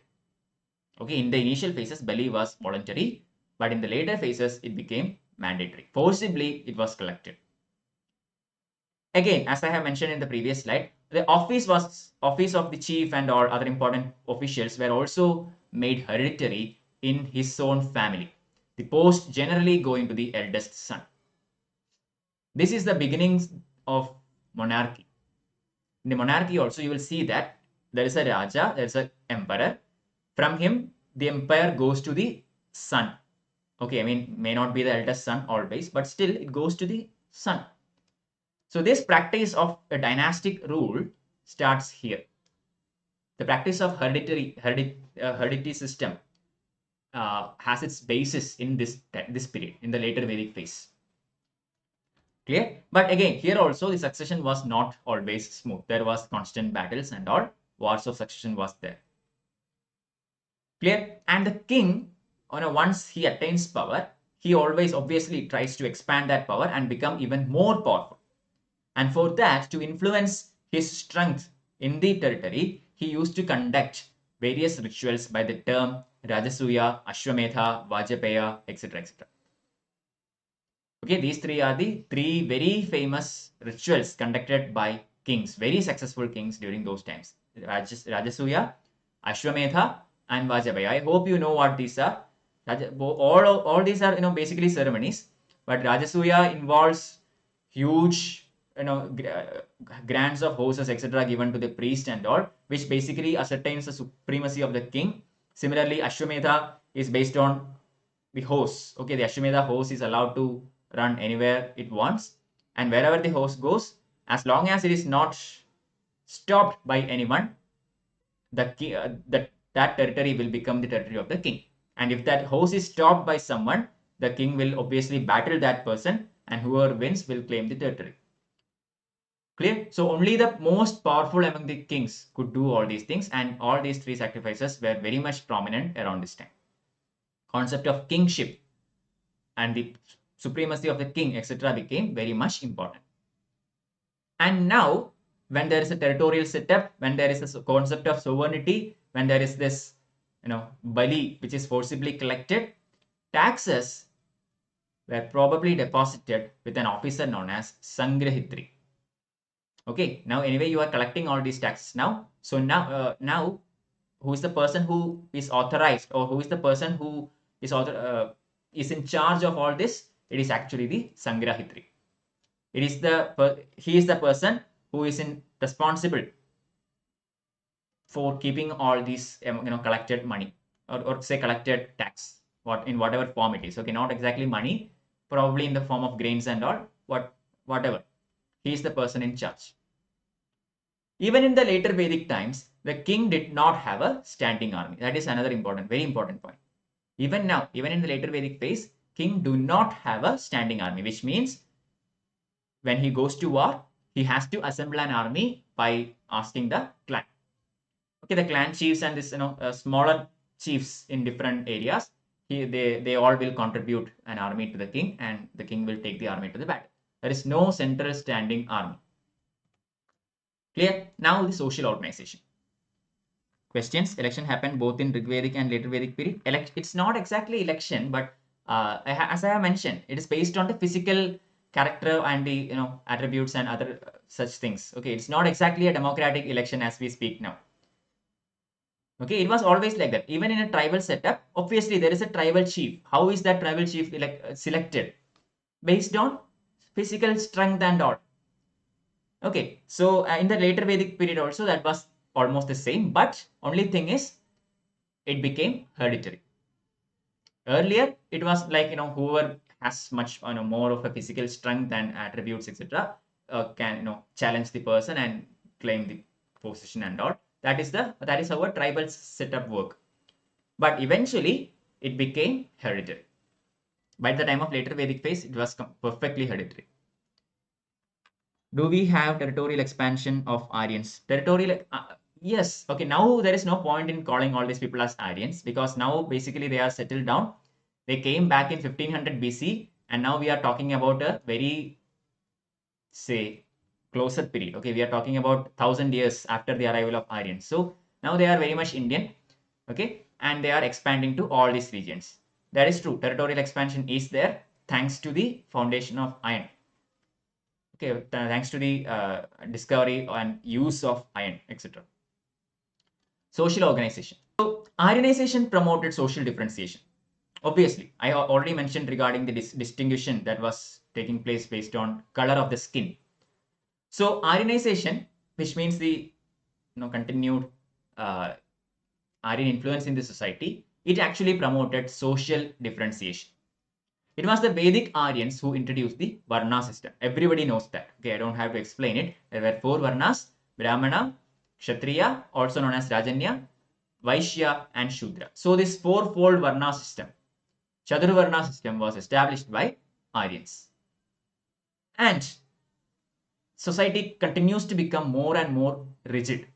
Okay, there is a growing cult of sacrifices, which enormously increased the power of Brahmanas. Okay, during these sacrifices and all, the priests used to get huge donations and all.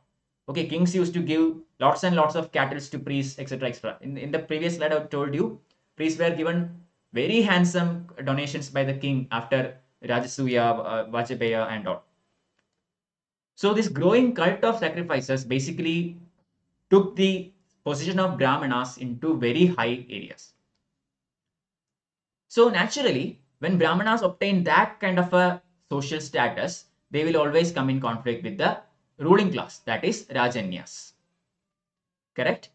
So there is a conflict between Rajas and Rajanyas, or the Kshatriyas and Brahmanas, on who represents the topmost order, who is actually the supreme power. Clear? So there has been plenty of conflicts regarding all that. So usually there occurs some kind of a arrangement between these two classes, that kings will, say, give Brahmanas a supreme position, and in return Brahmanas will give the authority, the divine authority to rule for the Kshatriyas. So this arrangement between the top two classes, thereby subordinating all other classes. Vaishyas and Shudras, which formed the majority of the society, they were suppressed by these two upper classes. Clear? So we can see this kind of stratification in the later Vedic phase. So whenever the two upper orders had to deal with the lower orders, they put aside their differences. Vaishyas contributed the common people. Okay, predominantly the common man was in Vaishya class, and they were assigned producing functions such as agriculture, cattle breeding, etc., etc. Some trade also, and actually Vaishyas become say proper traders or merchants only in the end of later Vedic phase. Initially, Vaishyas were more focused on other productive activities like agriculture, cattle breeding and all, and they become merchants and traders predominantly by the time of the end of later Vedic phase. Alright, now Vaishyas appear to have been the only tribute payers in later Vedic times. Clear? Brahmanas are exempted from it. Kshatriyas already are the ruling class, they do not have to pay anything.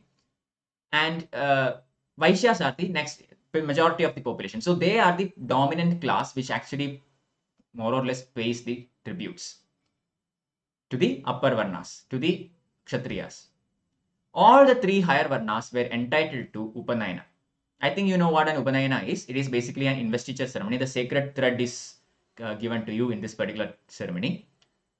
So the three upper varnas are allowed to wear the sacred thread and study the Vedas. And for this purpose, Upadayana ceremony is conducted. And once this is done, these people will be known as Dvijas. Dvija means twice born. Twice born. So the first birth is actually the birth from the mother's womb, and the second birth when you put the sacred thread in after the Upadayana ceremony.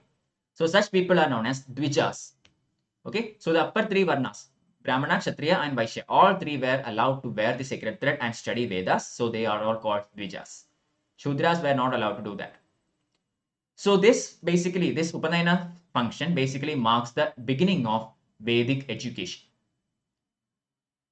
Alright, now women were, just like the Shudras, women were also denied Upanayana and chanting mantras and all. Okay, women were also not allowed to be Dvijas. They were not allowed to wear sacred thread. They were not allowed to study mantras and all these things.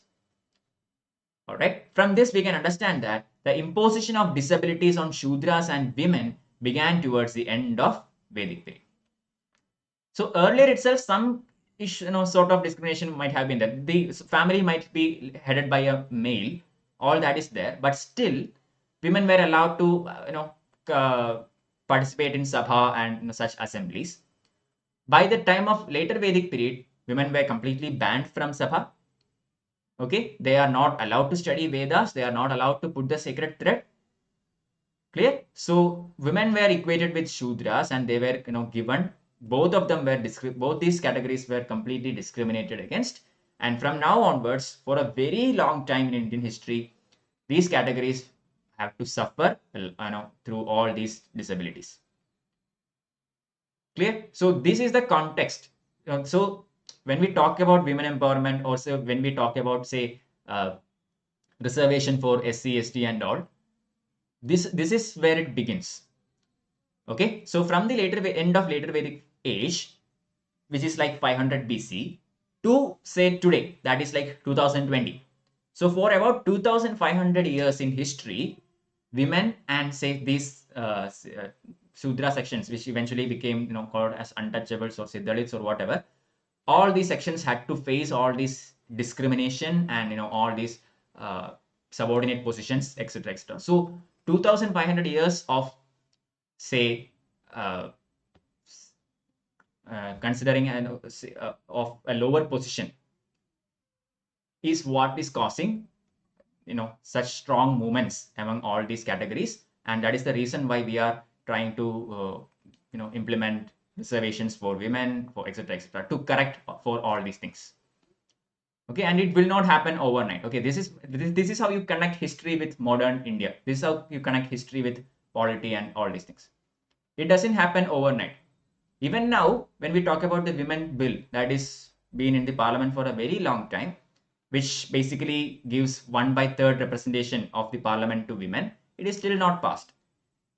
Okay, so this kind of discrimination has been there for a very long time, and we are trying to take steps to correct all these things. We will talk about dowry system and all, which eventually came. We talked about sati and all these things already in the modern Indian chapters. Okay, so 2500 years of discrimination finally ends up today, witnessing all these kinds of movements. So Shudra, the fourth Varna, the Shudras were basically called as servants of other Varnas. Shudra, the goal of Shudra was basically to serve the upper three Varnas. That's it. But even then, certain sections such as of artisans, such as the Rathakara, chariot maker, etc., enjoyed very high status in the society. Okay, and were also entitled to sacred thread ceremony. So Rathakara was, such categories were given high status and allowed to wear sacred thread and all. So from this we can understand, even in the later Vedic times, Varna system had not advanced very far, or at least Varna system was very much fluid, not that much rigid at this moment of time. Rathakara, usually a Shudra, but he could, get the sacred thread. He was given a high status in the society, etc., etc. So even in the later Vedic phase, still the Varna system has not achieved that far progress. As far as a family is concerned, there is an increasing power of father. Already it is a male-dominated society, patriarchal society, but now the importance of a father or the eldermost male member in the family increases even more. He even had the power to disinherit his own son by the time of later Vedic period. Right of primogeniture was getting stronger. Okay, the claim of the elder son was becoming more and more stronger, and women were generally given lower position.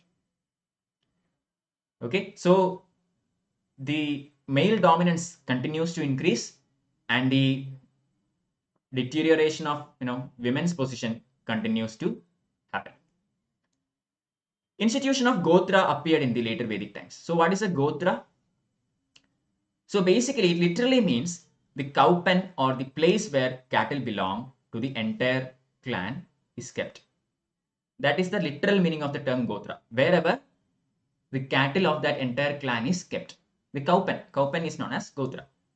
So this is the literal meaning. However, this term was used in the context of showing a lineage or a common ancestor, a descent from a common ancestor.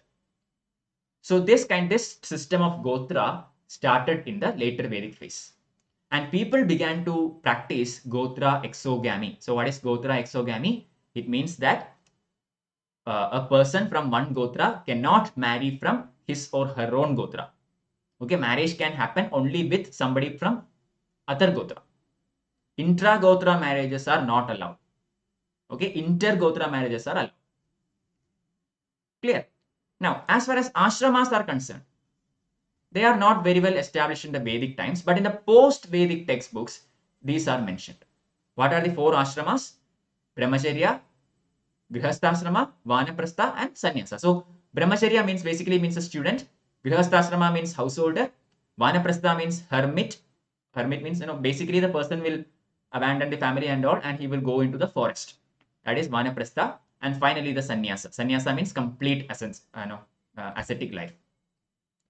But only the first three, brahmacharya, grihasthasrama, and vanaprastha, only these three are defined in the later Vedic textbooks. The last one has not yet been well established. Sannyasa, the final phase of the ashramas, are not well established in the later Vedic phase. Only the first three are available. Okay, now the final topic for the day, gods, rituals, and philosophy. No questions. So continuing. So most of these points are already established in this class. So I will be going a bit fast in this slide. Okay. So the cult of sacrifice was very central to this culture, and it was accompanied by rituals and formulae. No need to explain it anymore. Indra and Agni started to lose their prominence. Okay, the Rigvedic gods, the early Vedic gods, Indra and Agni, they started to lose their prominence, and in their place came other gods such as Prajapati, Rudra, Varun, Vishnu, etc. etc. Not Varuna, Varuna all went down. New gods such as Prajapati, Rudra, Vishnu all began to become very popular. Clear? The Vedic gods got a setback and some new gods came into the fold. Signs of idolatry appears in the later Vedic times. Idolatry, idol worship starts in the later Vedic period. So the basis of almost all these practices, orthodox practices, are traced back into this particular age. Almost all, not everything, but most of the social practices, religious practices, etc., which are orthodox in stuff, actually happens or started in the later Vedic period or towards the end of later Vedic period. Okay, social orders began to have their own deities. Some of the lower orders in the society, for example, the Shudras, they started to have their own deities. Okay, they are not allowed to chant mantras and all, so they are not going to pray to the other gods. So they started having their own gods. For example, Pushan. Pushan was supposed to tend to the cattle and all, and was regarded as the god of Shudras. Mode of worship also started to undergo substantial change. So earlier, prayers were the main method of prayer, worship. So this practice continued. Okay, prayers still continued, using the chanting and all still continued, but sacrifices became much more important, far more important, and that assumed the space of both public and private character. There were public sacrifices which were conducted by the kings. Okay, by bringing in lots and lots of brahmanas from various parts of the territory and all, and such huge public sacrificial ceremonies were conducted. And then there were domestic ceremonies also. For example, the naming of a child, or say small household ceremonies, etc., etc. Clear? So the importance of sacrifice became very much prevalent or dominant in the later Vedic phase compared to chanting mantras or say reciting prayers. Sacrifices involving killing of animals on a large scale and especially the destruction of cattle wealth also became very popular.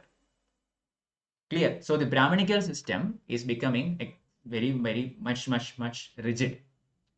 And this practice of increase of sacrificing animals eventually leads to the inhibition in the field of agriculture. And this leads to the rise of some alternate religions such as Buddhism and Jainism. Alright, and there is a term called as Gokhana in ancient India. It basically is given to the gust. Okay, Gokhana is basically a gust. Why is this term given to him? Because he is somebody considered as someone who eats cattle, who is fed using cattle. That is why the term gust is Gokhana is given to gusts.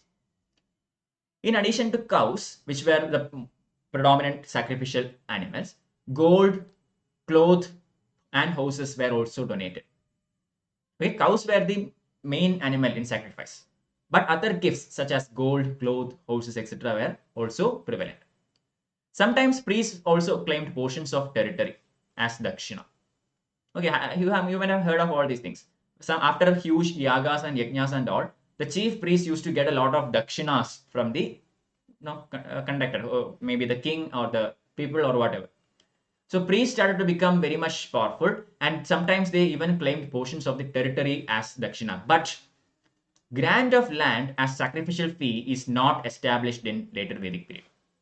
Priests might claim it, but the land grant as a sacrificial fee is not at all established in Vedic period. Obviously, the Kshatriya Varna will not allow Brahmanas to have that kind of a power. That is true, right?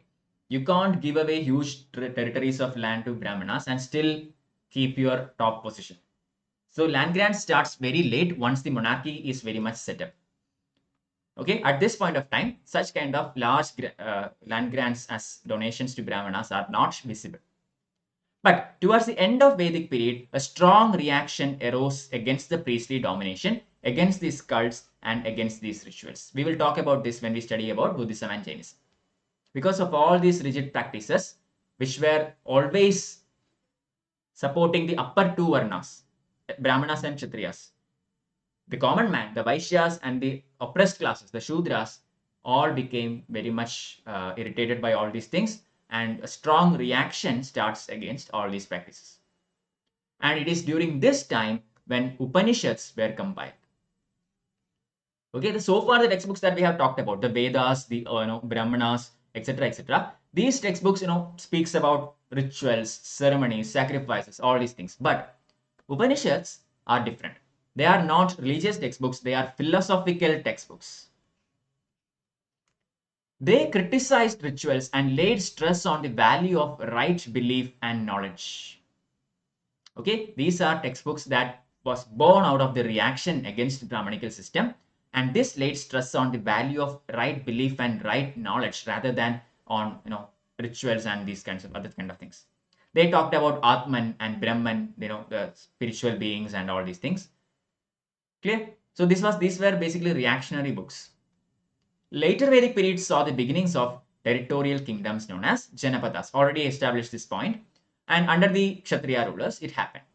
Society has become agricultural and the Shudras were still a small serving order.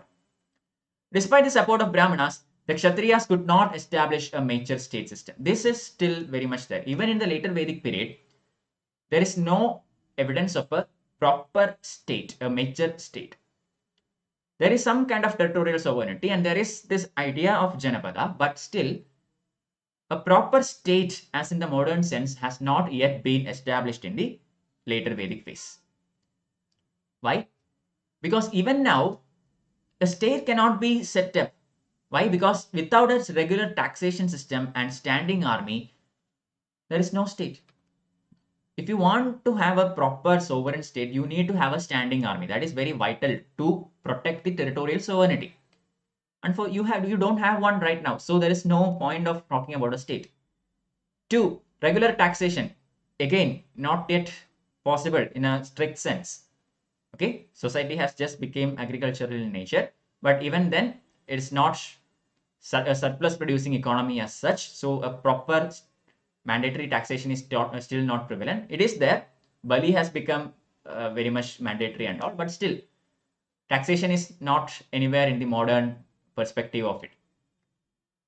Clear? So the existing mode of agriculture did not provide the scope for regular taxation and tributes. That is the issue. Agriculture was still very much primitive. And with primitive agriculture, only subsistence is possible. It is not possible to commercialize it, or it is not possible to implement a regular taxation and taxation system out of the existing modes of agriculture. And these factors basically prevented the establishment of a state in the modern sense in the later Vedic period. These were the inhibitions to the formation of a state. Okay, and here we will finish today. I will take some questions if there are any. In the later Vedic period, there was only Grihasthashrama was common in all 4 varnas. Why not other ashramas? Grihasthashrama was the most common one. Okay, Brahmacharya. Consider Brahmacharya. Brahmacharya, it means education, and by education it does not mean modern day education. Okay, we do not have like English and mathematics and all these things. Education basically means Vedic education, and Vedas were allowed to be studied only by the upper 3 varnas. Shudras were not allowed to do that. Okay, so Brahmacharya is out. Grihasthasrama is common. Okay, Grihasthasrama is the family life. you marry and you have children and the family life. That is common to everyone. Vanaprastha means abandoning the family and leading the life of a hermit, going into the forest and all. This is not done by everyone. Clear? Some people continues to have a family life and dies within that. They won't abandon the family and go into the next ashrama. So Vanaprastha is also not for everyone. And sannyasa did not even develop in a true sense at this time. And obviously sannyasa is not for everybody. So Grihasthasrama is the only one ashrama which is common to everyone. Okay, next question. So we can say Vedas are written by Rigvedic Aryans and later Brahmanas had been written by later Vedic people. Brahmanas were also already there. Okay, I think I have explained that point. Upanishads came later. Okay, not Brahmanas. Brahmanas obviously came after Vedas, but Upanishads were the ones that were written as a reaction to the Brahmanical dominance that started to influence the later Vedic society. Okay, Upanishads are the philosophical textbooks, unlike the Vedas and Brahmanas and all, which are religious textbooks, basically, giving more and more to the upper varnas and neglecting the lower varnas. Or at least that was how these books were interpreted by the upper sections of the society. Next one. If we talk about cattle sacrifice in both Vedic and later Vedic times, we cannot be sure which cattle was sacrificed specifically. Yeah, we can actually say that, because again, the most important among all the cattle were cows. Cows always had the supreme position. In the early Aryan period, when the Aryans were back in Europe and Central Asia and all, horses were important. Okay, even when Aryans came to India, during their earlier phases, horses were very popular. I already told you that in the first chapter. But eventually, cows became very much important. That is why battles for cows began to be known as Gavishti. The chief of a clan or a family came to be known as Gopala. Okay, so importance of cow began to become more and more right up there. Clear? So those who have more number of cattle, or in the sense more number of cows, basically is the wealthiest person. So in donation, while donating to priests and all, cows were donated even more and more. Cows were considered as the sacred animal. Cows were considered as sacrificial animal. Even now in India, cow is considered as a sacred animal. No one considers horse as a sacred animal. Clear? So from these historical terms and the number of times these words appear in these textbooks, we can definitely understand that cow was the more prominent animal. We find more number of occurrences of the word cow compared to, say, Vrishabha or say some other animal. In the earlier Vedic textbooks, the word Ashwa was even more there, but gradually cows were more important. Okay, even if we take it in the sense of a cattle, still cow was the main animal. All right, so that is it, I think. Thank you all for joining. If you have any further queries, please feel free to personally contact me. You can do that using any social media account. I am there in everywhere: Facebook, Instagram, Telegram. So this is the Telegram link. It is also given underneath in the YouTube description section. You can personally message me there if you have further queries. There are some requests regarding taking a class on dowry system. Okay, because of the recent happenings in our Indian society, there are requests regarding to take a session on dowry, the history of dowry system, how it evolved, etc., etc. So I am looking into that also. I will definitely do one. There is one session pending regarding mains answer writing. That also will be taken up very short soon, probably after this particular series. But anyway, everything will be uploaded in the Telegram channel. The link is given here. So please like, share and subscribe to this channel and this video before you go. So until day after tomorrow, bye bye.